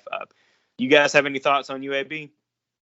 What it sounded like to me is there were some sponsorship plugs for your other podcasts. I don't remember seeing a check for that come across my desk there. Hey, I'm just trying to save our listeners because I know they don't want to listen to me talk 30 minutes about UAB. No, I think you're right. I think it's probably the most talented team in the conference, not to give away any of who I picked to win the conference. I think they're going to have a pretty good year. I think it's going to be a special year for them moving into that new stadium. It's long awaited.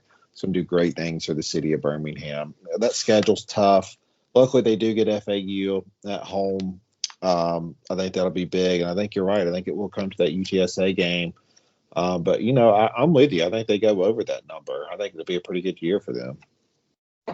Yeah, I think 7's low, to be honest. I mean, it's a tough schedule, but I really do think it is. I mean, they've got a ton of defensive players coming back, and I mean, they're always a really good team in that conference. I'm not going to say always, but since the return, they are a good team in that conference, and there's a lot of hype coming in with the stadium. So hopefully they should have a good fan base in attendance for most of those games. Real quick, I do want to ask you, too, what is the hype around the new stadium for the fan base, and what are some things that people can expect when they do come to a game at Protective Stadium if they're planning to hit that up this year? Yeah, great question, Baker. I mean, the program, everybody is we're excited. I mean, I don't think, Baker, you've been to Legion Field. Josh, I know you've been to Legion Field. Let's just be honest. That place was a dump. The city of Birmingham did not take got a lot of care history. of it. Got great history. It does have history, but the city just really didn't keep it updated over the years. It's honestly falling apart. They had to take down the upper deck a few years ago because it was about to collapse. It's just they got hand-me-down billboards from Alabama. Like they just constantly get put duct tape on it to keep it together, unfortunately. Yes, and I mean, you go to this new state-of-the-art, stadium at Protective downtown. I mean, this isn't going to. I mean, this is going to be one of the best stadiums in the country, not just G5. This is going to be one of the best stadiums in the country. The way they've done this thing, they've done it the right way. It's going to seat about 45,000, which is a lot better than 72,000, which is what Legion Field said. And it's going to add for just a electric atmosphere. If we can just hopefully have a normal season this year, which is what we're trending towards, hopefully, knock on wood. But yeah, man, just excited. We're all excited. I don't know a single person that's not excited and counting down to that October 2nd matchup against Liberty. And just to kind of build on that, I mean, you mentioned it earlier. I mean, where they built it's in such a great area. It's in an entertainment district. I mean, there's a lot of things to do there. Birmingham really has done an incredible job over probably the last 5-7 years of really rebuilding the city, and this is one big piece of that. And they've done a lot of work around there. It's going to be a pretty rocking atmosphere. So, definitely encourage anybody that can go to a UAB game at that stadium. Definitely do it. Definitely. And let me know too if you make the trip over. And damn it, I just found out I didn't get Masters tickets. Dude, I found that out this morning too, and it pisses me off. Like not to go down a rabbit hole. Sorry, I had to bring to go down a rabbit hole. I mean, it pisses me off. I mean, it's such a rigged system. I'm telling you. I found out this morning. All I want is to get a pimento cheese sandwich, and I'm not asking for much. And it's just I don't care if I go to a practice room. I just want to go. Yeah, it made me so mad. Yes, I just got my email. So, sorry guys, we'll get back on track. Hey, now if there's anyone on here that did get them, please reach out. Holla. We'll give you a shout out on the pod. Is that a free exchange? Oh yeah, totally. All right, guys. Well, I'll take us down to San Antonio to the Alamo Dome to talk about these UTSA Roadrunners.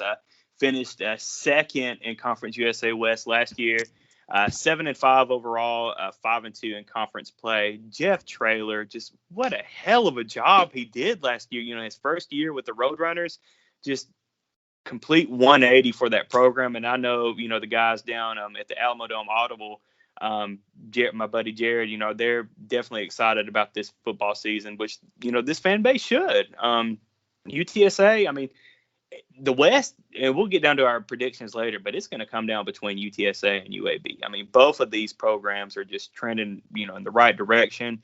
And really, as I mentioned earlier during my UAB, talking about UAB, I mean, UTSA, they almost won the West Division last year. And if UAB would have had one more cancellation, if UAB wouldn't have been able to play that Rice game, UTSA would have went and played Marshall in the Conference USA Championship. But luckily, thank you, Rice, and shout out to the Roost.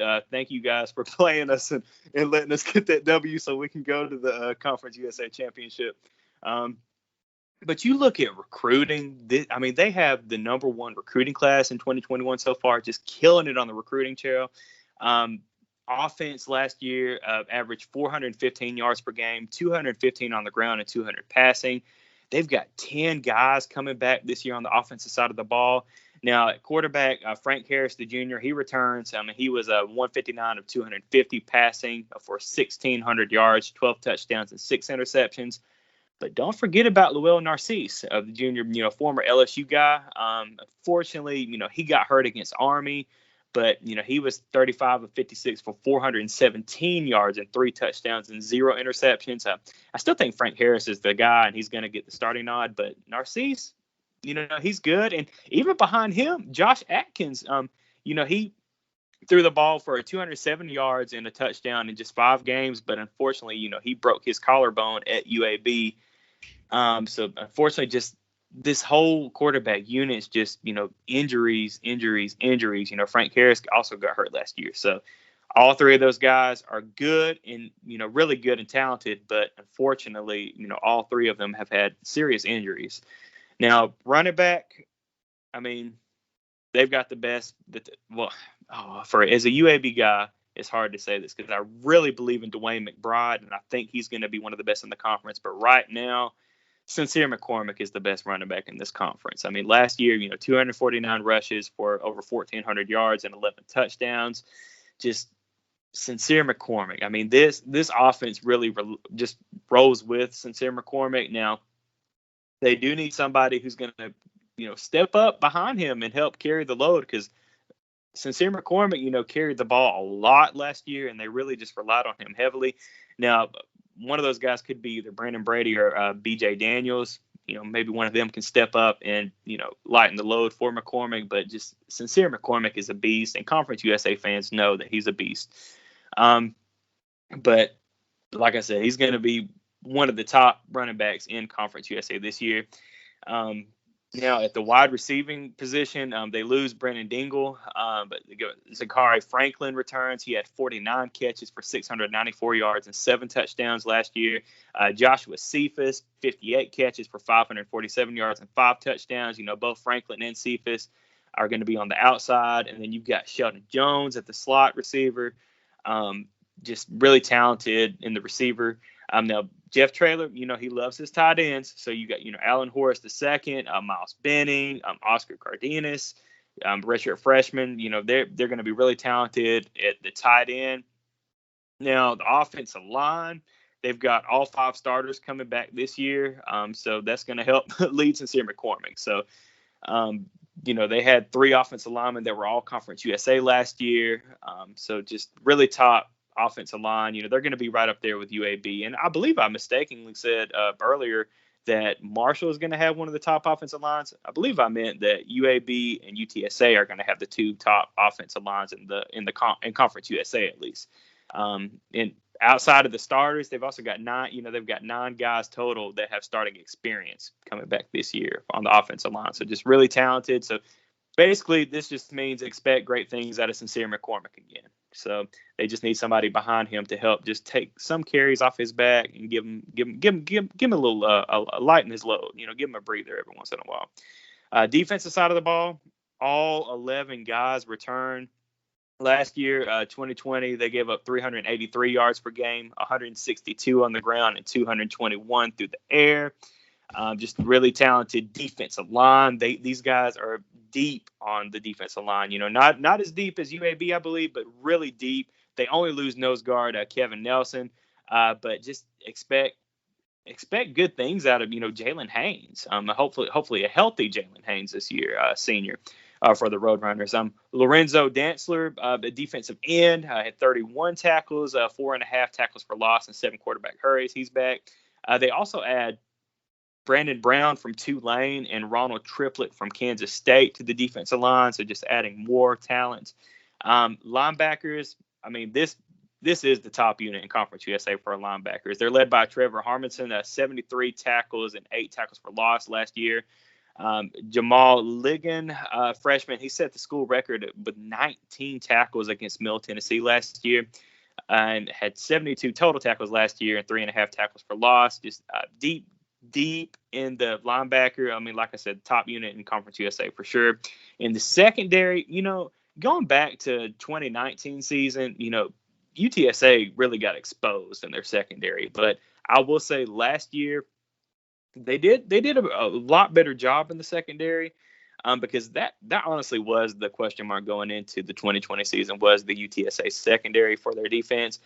This year, they get all 4 of their starters back. They only lose a backup safety, Bronte Harris, Rashad Wisdom, stud sophomore safety returns, and he was their leading tackler last year with 95 tackles and 4 interceptions. Also add P5 transfer from Texas A&M, Clifford Chapman. Just secondary, should continue to show more improvement this year under a full offseason with Jeff Traylor. Just expect just to show more improvement this year under the secondary, even from last year. Now, schedule. Now, they open up the season September 4th at Illinois, and they've got a road trip to the Liberty Bowl September 25th at Memphis. But other than that, the non-conference is fairly, easy. They've got Lamar. They host Lamar. They host UNLV. Both of those should be wins. So if you look at the conference schedule, they've got Middle coming to San Antonio. They got to go to Bowling Green to take on Western Kentucky. I mentioned that earlier in the Western Kentucky preview. That's going to be one they need to circle. And the big one that they need to circle, as I mentioned earlier during my UAB preview, November 20th, UTSA hosts UAB in the Alamo Dome. That game is more than likely going to decide the West Division. So definitely all things point to that game. Now, the ESPN over-under has it at 8. And guys, I'm going to go over that 8. I'm just expecting great things out of UTSA this year. I hope my Blazers can get that W on November 20th. But just really, the West is going to come down between UTSA and UAB this year. And I really don't think somebody else can seriously argue against that. Now, you do have, we'll get into some other teams like Southern Miss making the coaching change. North Texas definitely needs to get something going this year under Luttrell, but it's going to be between UAB and UTSA. But I really like this UTSA team. You guys have any thoughts? No, I agree. Everything you're saying. I think UTSA is going to have a great team. I would throw in the team we're fixing to go over, La Tech, as someone that can push them, considering the recent transfer we're fixing to go over. But no, I'm right there with you. I think big things expect from them, and we'll have. I think that UAB game's gonna be interesting there, John. There's just so many returners coming back. Yeah, that's the big thing for them. When you look at it, and you see that many guys coming back from a team that was already good, and a team that has arguably the best player in the conference in Sincere McCormick. Yes. You're looking at a team that I was just looking over the schedule, and I don't mean to call it easy, but it's not super, super hard. And I'm like, man, I could see them going into that UAB game undefeated. I'm not saying it's going to happen. Dude, the P5 game, Illinois, that's a winnable game. That's definitely winnable. Yeah. And if you're undefeated on November 20th going into that UAB game, the 11th game of the season, you're going to be ranked in the top 25. Yes. Yeah. So I'm not saying that's going to happen, but I could see it. And and that at Memphis game, that'll be a challenge for them. That UTSA necessarily doesn't play the best non-conference road games, but their record. But I'm right there with you. I could see it. I wouldn't be surprised if they go to that challenge, but it's winnable. Right.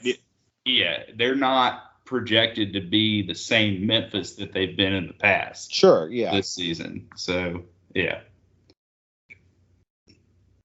Well, all right, Josh, do you want to take us down to Ruston to talk about those La Tech Bulldogs? Well, let's talk about it. So, I think this could be a team that I'm not saying they are, and I think it would take some upsets and a little bit of luck. But I think it's a team that could contend for the division.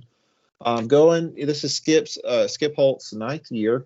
Last year they went 5-5, which I think they performed better than statistically they maybe should have. Kind of looking at their stats from last year, had a fall off offensively. They were 117th in the nation in total offense. Still, they put together 27 points per game. Apparently, this is a team in Conference USA last year struggling offenses. 316 yards per game. the ground game wasn't there, and they really, nor was the downfield passing attack. But, they do return enough players. And plus, with the recent addition of Austin Kendall, transfer from West Virginia, I think they have a really good shot at improving their offensive numbers this year. They do return at quarterback as well, Luke Anthony and Aaron Allen, but I really think Kendall's going to get the start there. I think that's going to be a pretty good shot for them. Receiving core, Smoke Harris is back, short, speedy guy, 5'6". He had 39 catches last year, only averaged 7.8 yards per catch. Adrian Hardy is gone. He was their leading yardage receiver last year, leading yardage guy. And Wayne Toussaint and C.J. Malwell are transferring out. But they get Griffin Herbert's back, who can stretch the field, and they also have Isaiah Graham back. So I think they have the ability to improve their downfield passing attack this year. On the offensive line, they get 4 starters back, but there's a lot going on in the transfer portal. So they lose all-star center Cody Russey to Houston. And then junior Abraham Delphin. He's a smaller guy, but he's a good guy that they have coming back. They also have Samuel Williams coming in from ULM. So it should be a decent offensive line. This should be much improved from last year, definitely. When it comes to the running backs, so leading rushers Israel Tucker and Justin Henderson are both gone. But they have Greg Garner, former JUCO guy. He was third on the team last year. He's coming back. And they also get, from your neck of the woods, Baker, Marcus Williams from Appalachian State to come in and kind of help support that group. So, I think offensively they're going to show some drastic improvements this year. I think, again, kind of also a theme, so depend on that line play. Now moving to the defensive side of the ball, last year was not good, but they returned 10 starters. They gave up 427 yards and 35 points per game last year. They didn't have a pass rush. They couldn't stop the run. And they also lose their tackle in Milton Williams. They do return the rest of the line. They get Kelby Rose back. They get a few big guys up front, a few 300-pounders. I'm curious to see how this pass rush is going to be. But they have Eric Kinzauer, and they also have redshirt freshman Michael Clark, and they also have Deshaun Hall, sophomore. It's a deep young group. So I think, they're a little bit untested, but I think they got the talent, they got the size, and they have the ability to get after the passer this year. They're going to have the strength, I think, is going to be of this team is going to be in the linebacking core. Tyler Grubbs is back. He's coming off a 99 tackle season. They also he added more bulk, and he also had 85 stops last year. They also get Ezekiel Barnett, but he's a fast guy, not necessarily the biggest guy, but he's fast. On the defensive backs, they get everybody back, including B.J. Williams, who led the team with 3 picks last year, third with 56 stops. They also get a 34-stop super senior, Khalil Ladler. The corner's a little bit of a question, but they get Zach Hannibal back, and they have enough veterans that can kind of rotate in there. So they have a lot of experience coming back. And I think, they have the potential to greatly improve their performance from last year. Like I said, it'll be a challenge for them to come out on top of the division, but I think the potential's there. Kind of looking at that schedule, they open up against Mississippi State, but then they have Southeast Louisiana, SMU, North Texas, all at home. Then they go to NC State. They have a bye week. They travel to UTEP. They get UTSA at home. They go to Old Dominion. They do have that. They go to UAB. It's going to be a tough game. I don't see them winning that. But, if they want to win that division, that's going to be a very key game for them. They get Charlotte and Southern Miss at home and end at Rice. So the schedule's not too terribly bad. I think there's potential there. Again, not saying they will, but there's potential for them to challenge in this division. Let's see. Vegas has their win total at 4.5. I definitely think they go over that. I think that number's a little low for them. I think they improve over last year, and I'm actually pretty excited to see this team play, especially with Austin Kendall coming in.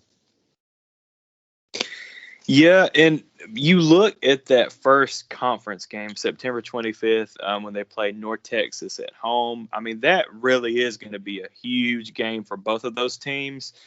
If Louisiana Tech loses that game, I don't see them getting over that 4.5. If they can win that, because before that, you start out at Mississippi State, that's going to be an L. Southwest Louisiana, you should win that. SMU at home, probably an L.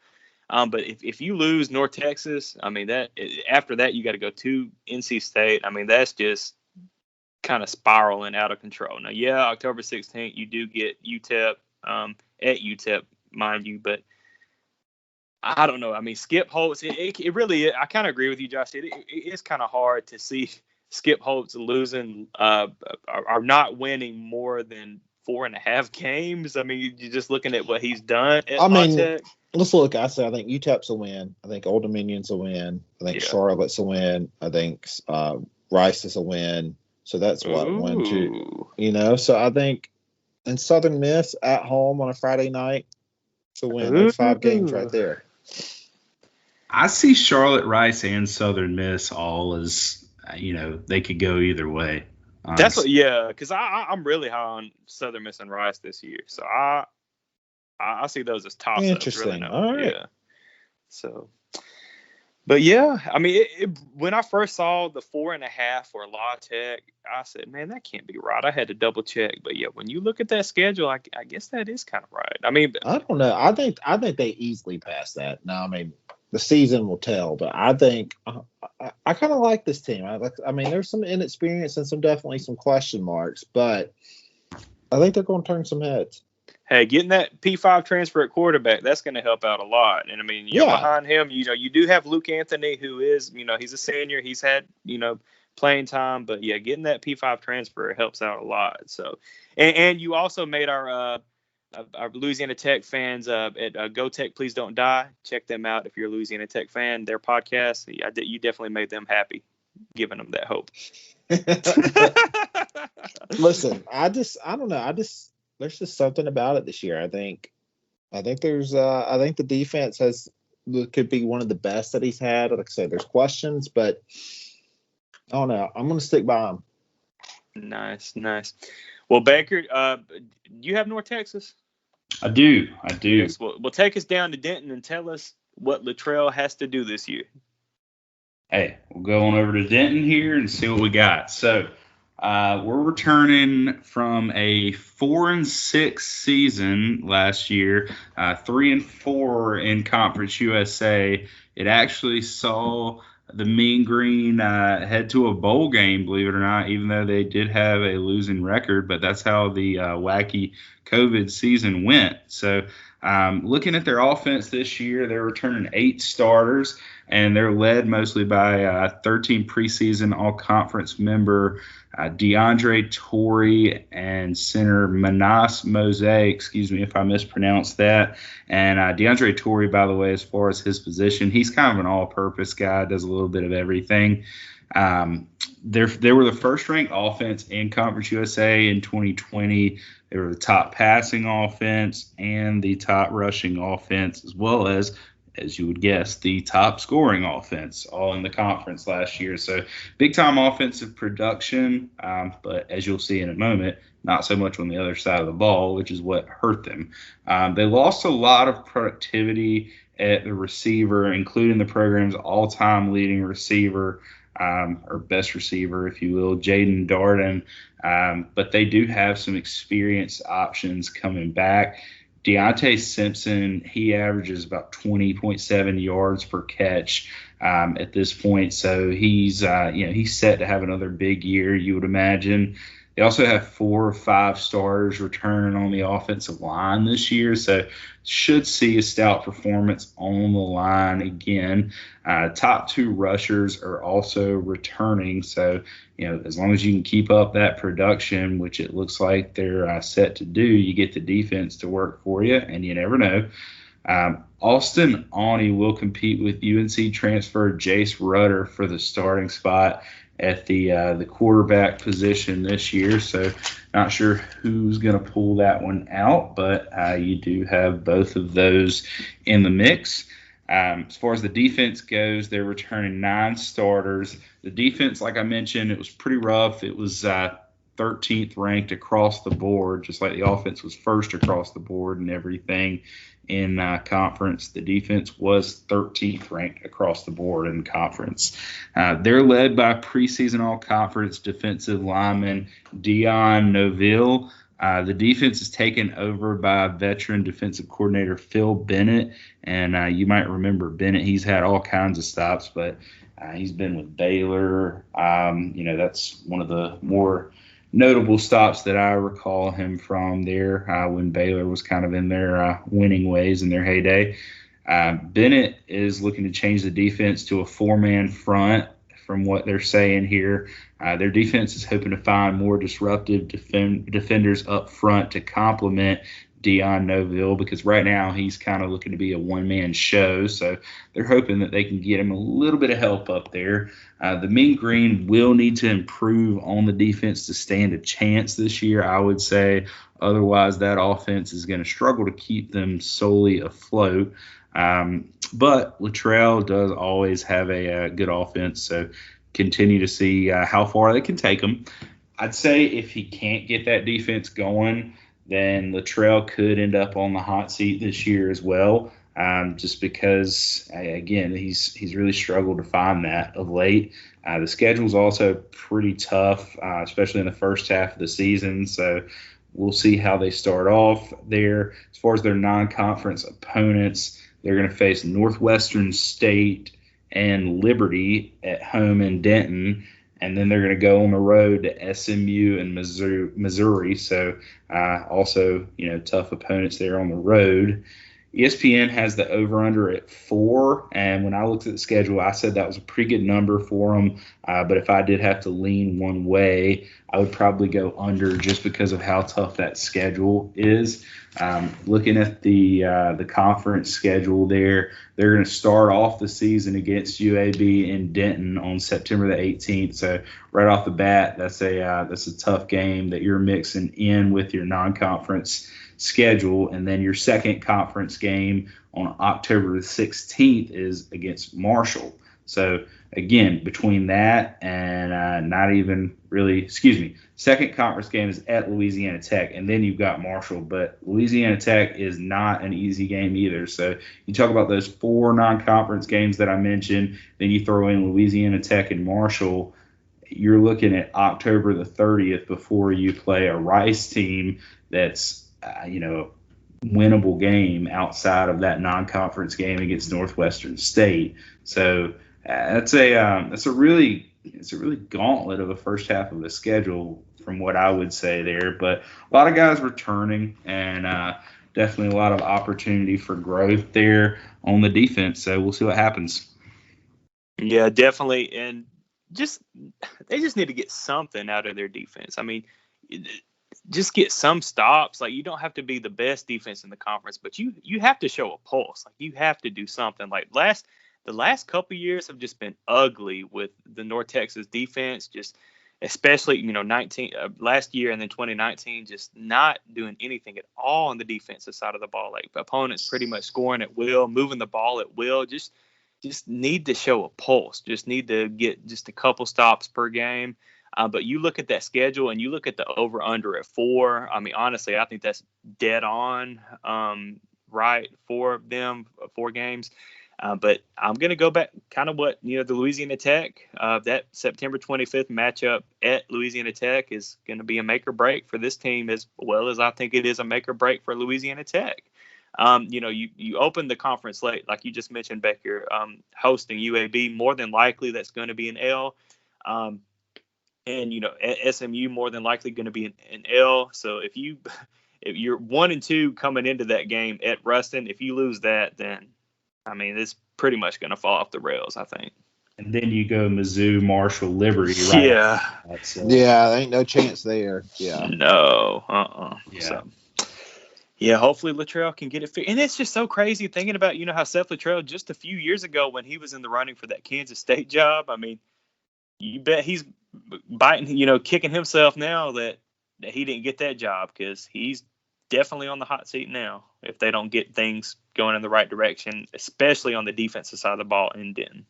His name was popping up on lists all over the place. I mean, yes, he was the hottest, one of the hottest G5 coaches. I mean, it's crazy. So, I don't know. Just got to play some defense down there in Denton. You ain't got Mason Fine anymore. No, he's got to find a way to win. They don't. No, they don't. Now, it's unfortunate that Bean transferred, but I mean, Austin Ani is capable, but also, Rudder coming in from North Carolina State, like they should be okay, on the offensive side of the ball. But that defense is it's just been pathetic. And I hate to say that, but I mean, it's just been that bad. I mean, you went over the stats earlier. They've got to show a pulse on defense. They've got to show some improvement, at least be a mid-tier defense in the Conference USA. Well, all right. Who wants to take us down to, I believe it's Houston? Yeah, for the Rice Owls. That's me again. So following up again, the Rice Owls, I'm back. So Rice 2020 season, they were 2-3 overall, 2-3 CUSA, and you did hear me right when I said that. Yes, they only played 5 games. They had a weird season as far as COVID goes. So can't say much about that. But going into this year, they're obviously hoping to play a lot more ball. So they're returning 6 starters on their offense. That was the offense that was number 9 in the CUSA overall, with the number 7 pass offense, the number 12 rush offense, and the number 8 scoring offense. Again, those are conference numbers. The offense is led by 3 all-conference performers in first-team all-conference wide receiver Jordan Myers, third-team all-conference wide receiver Brad Rosner, and also a third-team all-conference guy, offensive lineman Shea Baker. High-profile transfer quarterback Luke McCaffrey is going to be, one of the big guys to pay attention to this year at quarterback.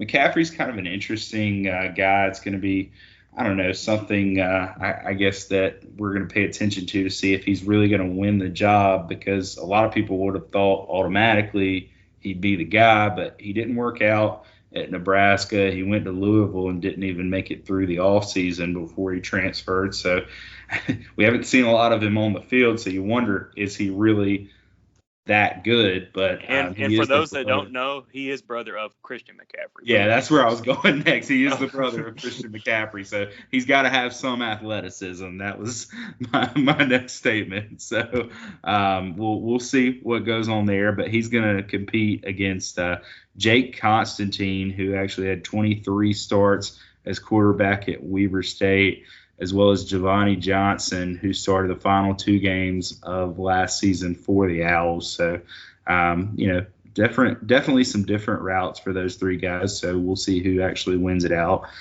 Jordan Myers was going to line up at wide receiver, tight end, and running back this year is what they're saying. That's in order to stress the defenses there and keep up with him, which, is a tough task. He's a pretty big guy.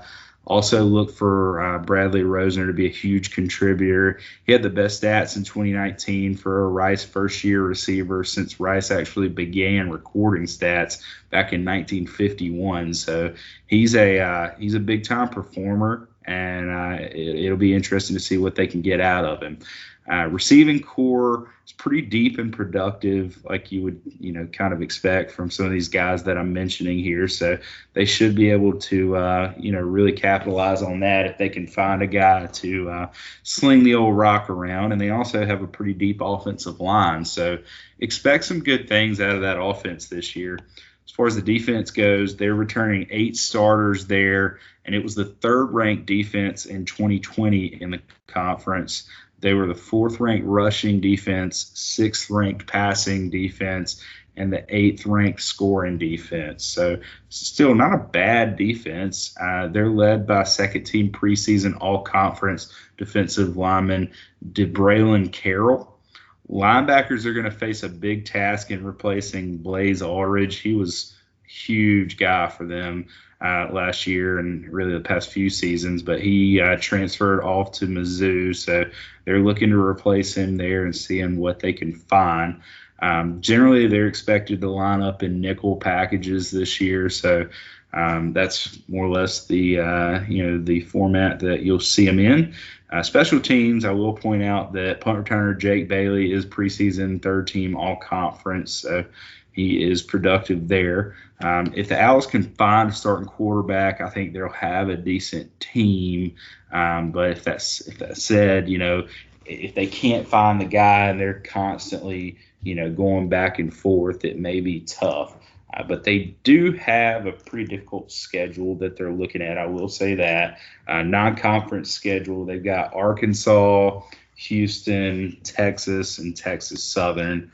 Arkansas is definitely improving. They're not the old Arkansas, and Houston's always a tough one, as well as Texas. So, 3 tough games there in the non-conference. Texas Southern should be winnable. ESPN has the over-under at 6 for the Owls. I'm going to go under, but barely. I like them more at 5, and that's really just more because the schedule I think is so tough. It's not necessarily because I think they're a bad team. I really would like to see them make a bowl, though, this year, and I think it's definitely possible. Looking at the conference schedule, they start out with Southern Miss in Houston, and then they go to UTSA and UAB, back-to-back road games. So, again, 3 tough conference games to start off with. Then they come home for North Texas, go to Charlotte, WKU, at UTEP, Louisiana Tech. So, end of the year, you've got some teams that are, you got some winnable games there, but definitely some coin flips on a lot of those. And first half of the schedule is really pretty unforgiving. Yeah, it really is. And, I mean, it is a sign of a good thing, for this Rice Owl program under Mike Bloomgren to see that over under at 6. So, it looks like they're kind of trending in the right direction. And if you watched them last year, they really did look bad. I mean, they shut out Etta Marshall, 20-0, played UAB tough. Now, granted, it was a depleted UAB team due to COVID issues, but, they really should have beat Middle that first game. Really, the only game they weren't in was the Southern Miss game where they got, they beat them 30-6. I'm sorry. But you look at Rice this year, I mean, that tough non-conference that Baker just mentioned, but also getting WKU out of the East is tough. Yeah, you get them at home, but that's going to be one of the top teams in the East. You got to go to Charlotte, which isn't an easy place to get a win at. I like under 6 as well, but Rice still looking for that first get to that first bowl game since 2014. So it's been a while, guys, since Rice has been in a bowl game. So, but I do think that Bloomgren is getting this team in the right direction. So if they could just win a couple of those games that those toss-ups, then I think Bloomgren can get them bowling this year. So I don't know. This will be one of those teams definitely to watch in the West Division, I think. Yeah, no, I mean, I agree with you. I definitely think he has them going in the right direction. I mean, what a tough job. And so, I mean, I think he deserves the time to do what he needs. And it's just, I think that number's about right. But I mean, to your point, John, I mean, if they can play close and maybe get an upset or two, who knows? I mean, they could be pushing for a bowl. And Rice always schedules so hard in their non-conference, like year in and year out. They always schedule these tough games. They always play, Texas, you got Houston again, which that's going to be a tough game, but that's going to be a really important game just, for recruiting purposes too. But, you get Houston to come to Rice. But, Arkansas is probably going to be a loss. Texas is going to be a loss. That tough stretch starting October 16th, you got to go to San Antonio to play UTSA, to UAB in Birmingham, October 23rd.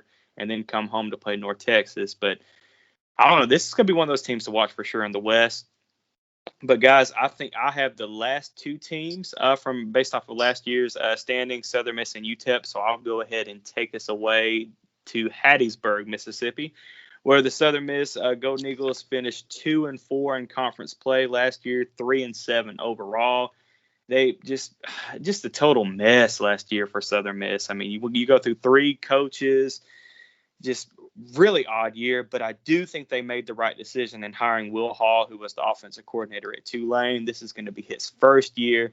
But just really quickly looking at last year, just 2020, 372 yards per game on the offensive side of the ball, 159 on the ground, 213 through the air. They do bring back 8 guys. 8 starters are back. Now, unfortunately, Jake Abraham transferred and Tate Watley decided to end his playing career. But Trey Lowe is back, the sophomore quarterback. He only threw 59 times last year, but completed 36 of 59 for 433 yards and 2 touchdowns and 3 interceptions through 3 games. So not the best numbers, but I will say in the finale game against FAU, he threw for over 209 yards. So he looked very well at the end of the year. And actually, Trey Lowe might actually complement Will Hall's offensive system, fairly well. So now they do add a transfer from Louisville, T. Webb, and you've got Jack Walker too. And also don't forget about true freshman Ty Keys is in the mix too at quarterback. But the quarterback is going to be a question mark for this team, for this offense. But I expect Trey Lowe to get the start just because he has that playing experience at Southern Miss from last year. Now, running back is not a question mark. Frank Gore Jr., yes, Frank Gore Jr., son of Frank Gore, NFL legend. He's back. He had 121 rushes last year for 708 yards and 2 touchdowns. The Golden Eagles do lose Kevin Perkins and Don Ragsdale, but Frank Gore is a stud. He's going to be, he's actually still a freshman because he didn't lose the eligibility from last year. So just expect great things out of Frank Gore Jr. again this year. Now, and Trey Lowe also, he rushed for over 104 yards and a touchdown last year. So I definitely like Frank Gore Jr. Now, wide receiver, they do lose Tim Jones. Had 30 catches for 480 yards and 4 touchdowns last year. But they do bring back Jason Brownlee, 34 receptions for 610 yards and 5 touchdowns last year. And they bring back DeMarcus Jones, who had 29 catches for 265 yards and a touchdown. They've got 4 second-year JUCO guys. So, this wide receiving unit is really talented, and even Will Hall is, excited about this unit if they can just find somebody to get the ball out to them. And I think Trey Lowe will be that answer. Especially, if Will Hall can, have, had a full spring and have just a full offseason with him and developing him and getting him ready to be that guy for this team. Now, they do also get a tight end transfer from Arkansas, Grayson Gunner. He's back this year. Now, just really talented at that wide receiver unit, and tight end unit for the Golden Eagles. Now, the offensive line, 4 starters return on the offensive line, and they also bring back 9 guys total that have starting experience on the offensive line.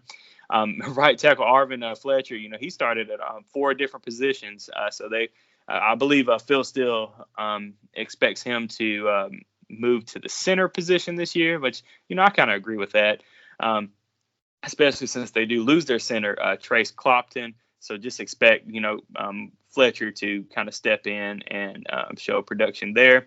Now, on the defensive side of the ball, last year they gave up over 400 yards per game, 180 on the ground, and 220 through the air.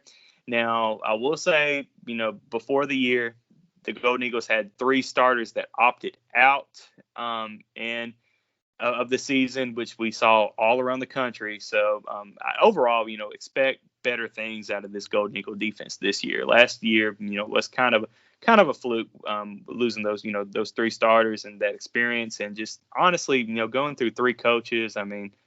Who can blame them? Last year was just one that just kind of need to just cross out of the record book if you're a Golden Eagle fan. They do lose on the line. They lose defensive end Terrence Cherry. They bring back 3 starters on the line.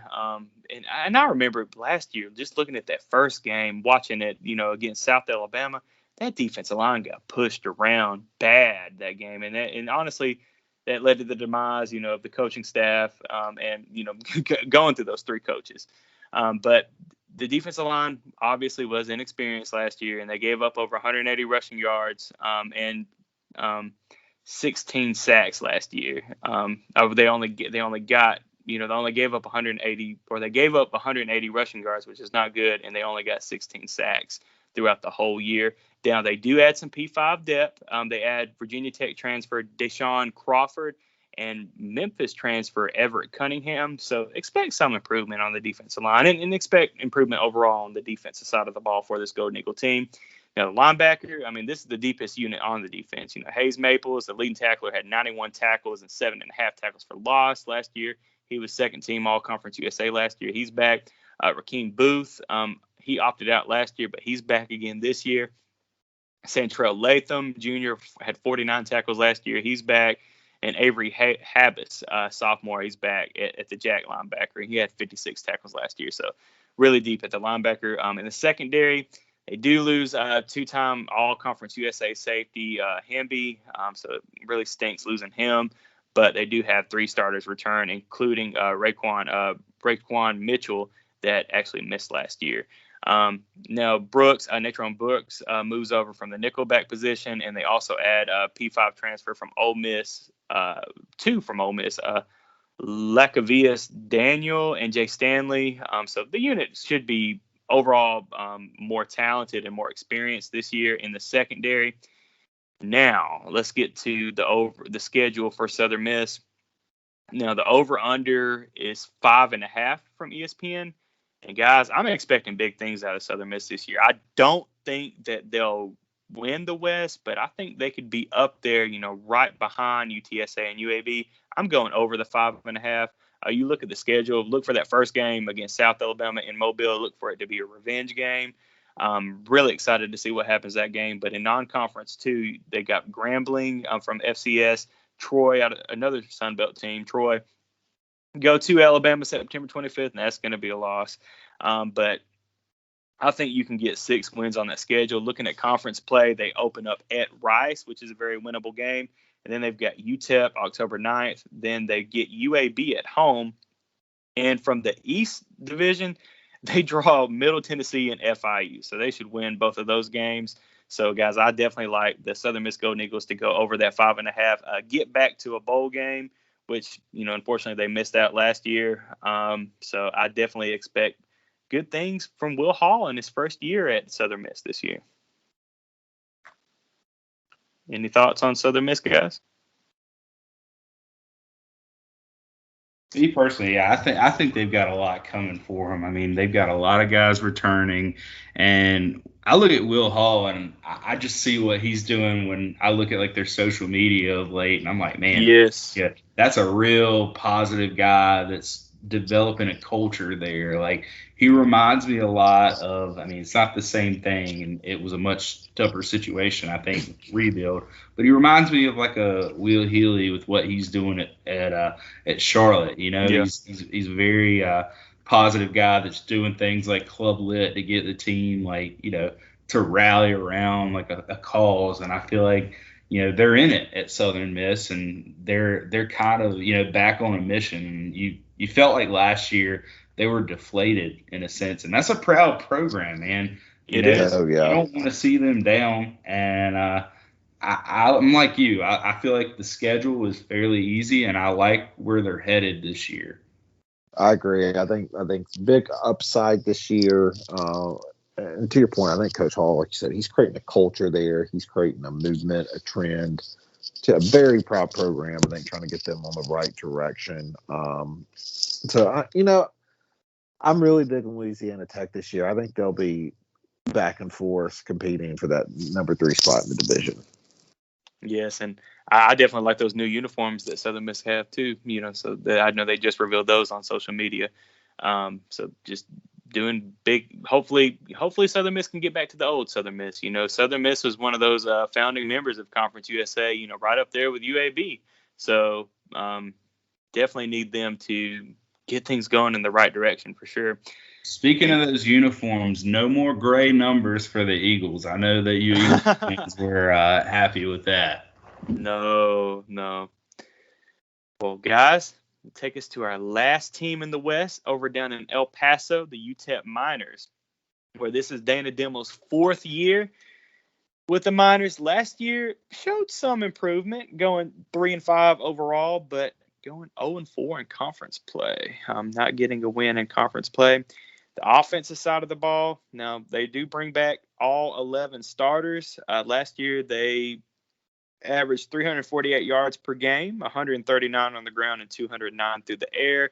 The quarterback, Gavin Hardison, 199 attempts. He completed 108 out of that 199 for over 1,400 yards, 5 touchdowns, and 5 interceptions. I need to get that ratio a little better.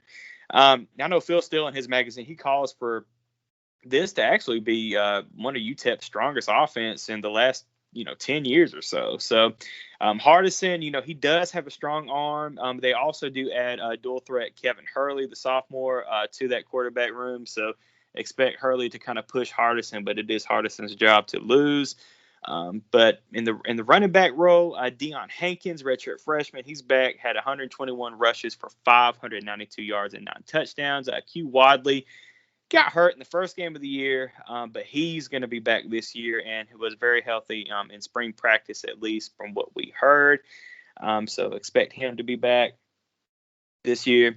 Now, the wide receiver, they lose Devon Cooper, but they do bring back their top 3 returning guys. Jacob Coing had 41 catches for 691 yards and 3 touchdowns last year, and he actually topped 100 yards in four different times, 4 games.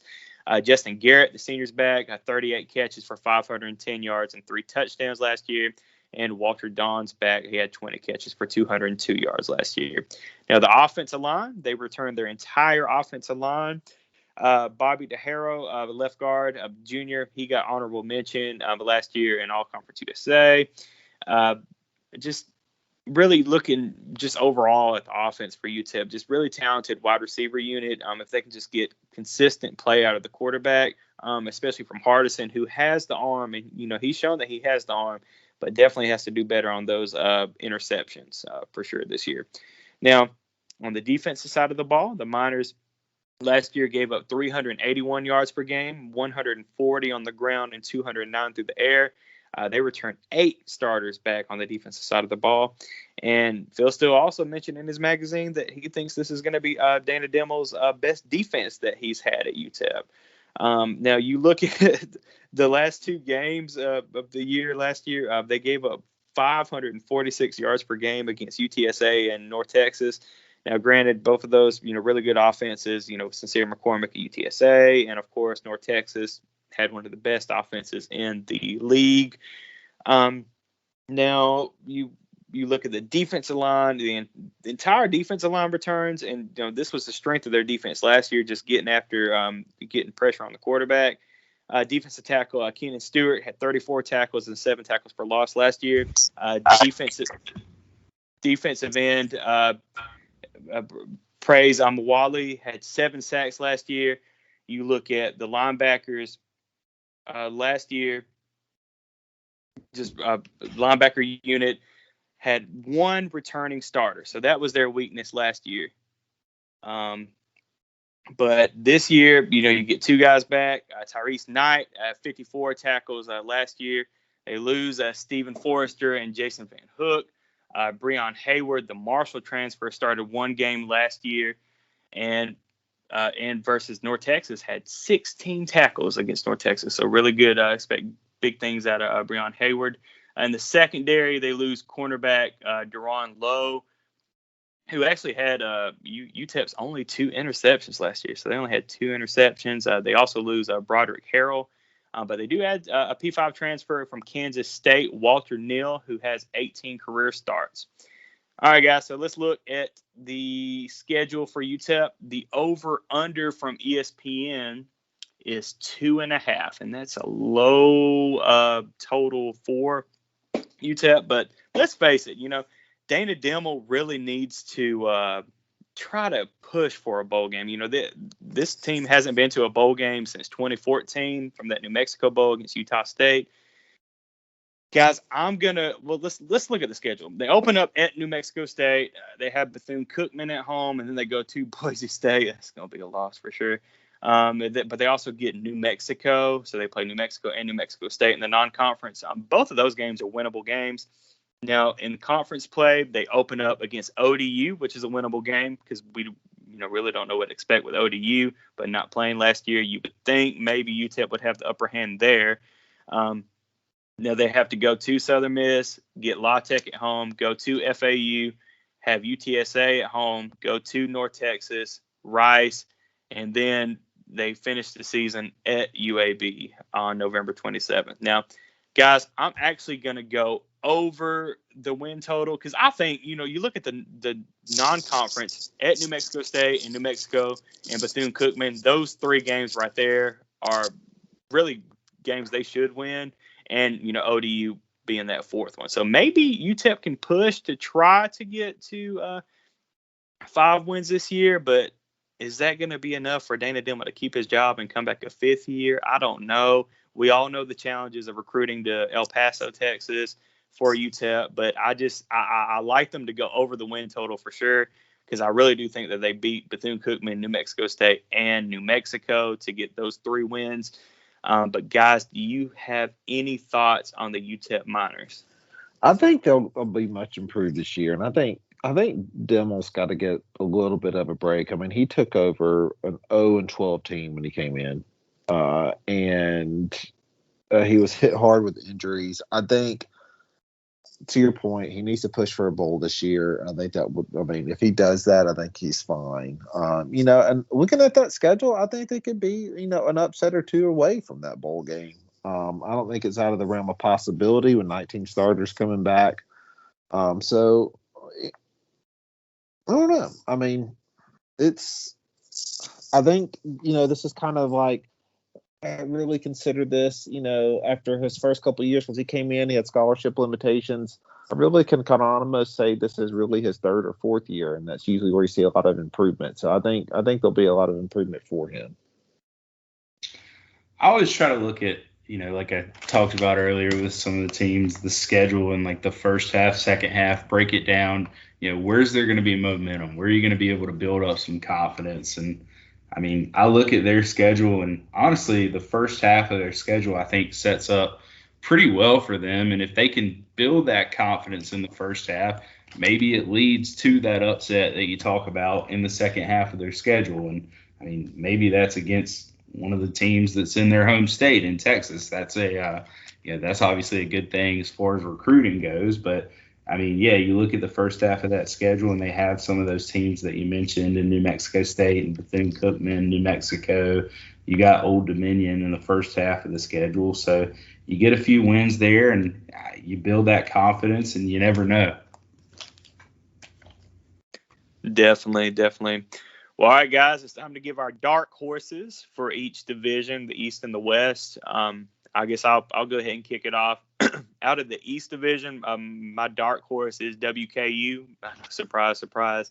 And out of the West, my dark horse is going to be Southern Miss. So I really like Southern Miss out of the West and WKU out of the East.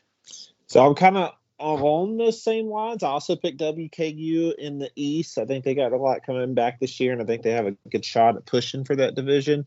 And then I'm going to Louisiana Tech in the West. Surprise, surprise. Nice. Baker, who you got? Yeah, so I've got WKU in the East as well. So we're definitely the trifecta there. I feel like, for me, looking at the Athlon magazine, they're projected to be 3rd in the division. And truthfully, I think that I could see them overtaking FAU, that's projected 2nd, to possibly compete with Marshall for that top spot. I don't know that they'll get that top spot. I still think Marshall will take it more than likely. But yeah, there's definitely some optimism there. But overall, Southern Miss is by far my big sleeper team this year. Yeah. I mentioned Will Hill's got a lot of good things going there, and they definitely have some good options at the quarterback spot, and that's really all they need. They just need a quarterback to get it rolling. That's it, because, Will Hall, they've definitely got the wide receivers there for sure. So if they can just get quarterback straight, then they'll be good. Well, who wants to start us off on our Conference USA Championship predictions? Josh, you want to give us your prediction? Yeah, so I actually have out of the East, Florida Atlantic playing the UAB Blazers from the West. Nice. And I have UAB winning it all. Nice. Baker, who you got? So I'm going with Marshall in the East. Are you ready to kill me in the West? Uh-oh. You going UTSA? I'm going UTSA, man. Nah, It's I at get it. UTSA. The UAB game's at UTSA. I mean, that's my thing. And UAB is really good. That's fair, yeah. I just generally, I don't like to pick. I don't know. I do this from time to time. I did it in the Sun Belt earlier this year, but I don't like to pick the teams that are projected first in each division because it generally doesn't work out like that. There's usually one team that doesn't make it, and I feel like Marshall's going to make it, and I just feel like UTSA is going to be a real contender to UAB this year. Yeah, that November 20th matchup in San Antonio, I mean, that's going to be a very, we mentioned it earlier, but that's going to be a very important game to decide that West between UAB and UTSA. Now, my championship prediction, not being a homer or anything, but I do have UAB coming out of the West. Now, out of the East, I actually think Western Kentucky is going to win the East. So not only are they my sleeper in the East, but I think they're going to win the East Division this year. So I know I just kind of made a lot of FAU and Marshall fans upset, but I just really like that offense out of Western Kentucky. And, the defense has always been there for Western Kentucky. So I'm confident on both sides of the ball, and I just really like. Western Kentucky does have to play UTSA out of the West, but they get UTSA at home this year. So I really, I think it is going to come down between Marshall and Western Kentucky. That Moonshine Throwdown. Shout out to those guys, by the way. Check them out. But that Moonshine Throwdown matchup between Western Kentucky and Marshall at the end of the year is going to decide that East. So, but I do like UAB coming out on top as the Conference USA champions again, and hopefully getting that championship game played in Birmingham for the first time. For those that don't know, UAB's won 2 conference championships in Conference USA, but both of those have been on the road. So hopefully we'll be able to celebrate the new stadium this year by getting a conference championship played at Protective. So, but we'll just have to see. But guys, thanks so much for staying with us. I know this is a really long episode. We're approaching 2.5 hours on this Conference USA preview. But we really enjoyed this talk, talking about all these teams in Conference USA. We can't wait to see what happens in this league this year. And Josh, before I send it to Josh to wrap us up, make sure that you guys are, sharing us with a friend or two. If you know a friend that loves Group of 5 football, that loves a Group of 5 team, share the podcast with them. Make sure you're following us on Twitter at the G5 Beat. And just thanks for listening to us as always. And Josh, I'll send it over to you, buddy, to wrap us up. Appreciate it. Thanks again, guys, for participating in this conversation. It was fun talking to you guys and talking about this conference. Really looking forward to watching it and going to some of the games. And again, thank you to our listeners for hanging in. Please tell your friends. Podcast available at pretty much any podcast location, Apple podcast, anywhere. Spotify, iHeartRadio, everywhere. Follow us on Twitter. If you have any suggestions or questions, please feel free to reach out to us on Twitter. And join us next week as we go through the Mountain West and preview that conference and looking forward to some good conversation there. But until next time, peace out, everybody, and we'll see you later.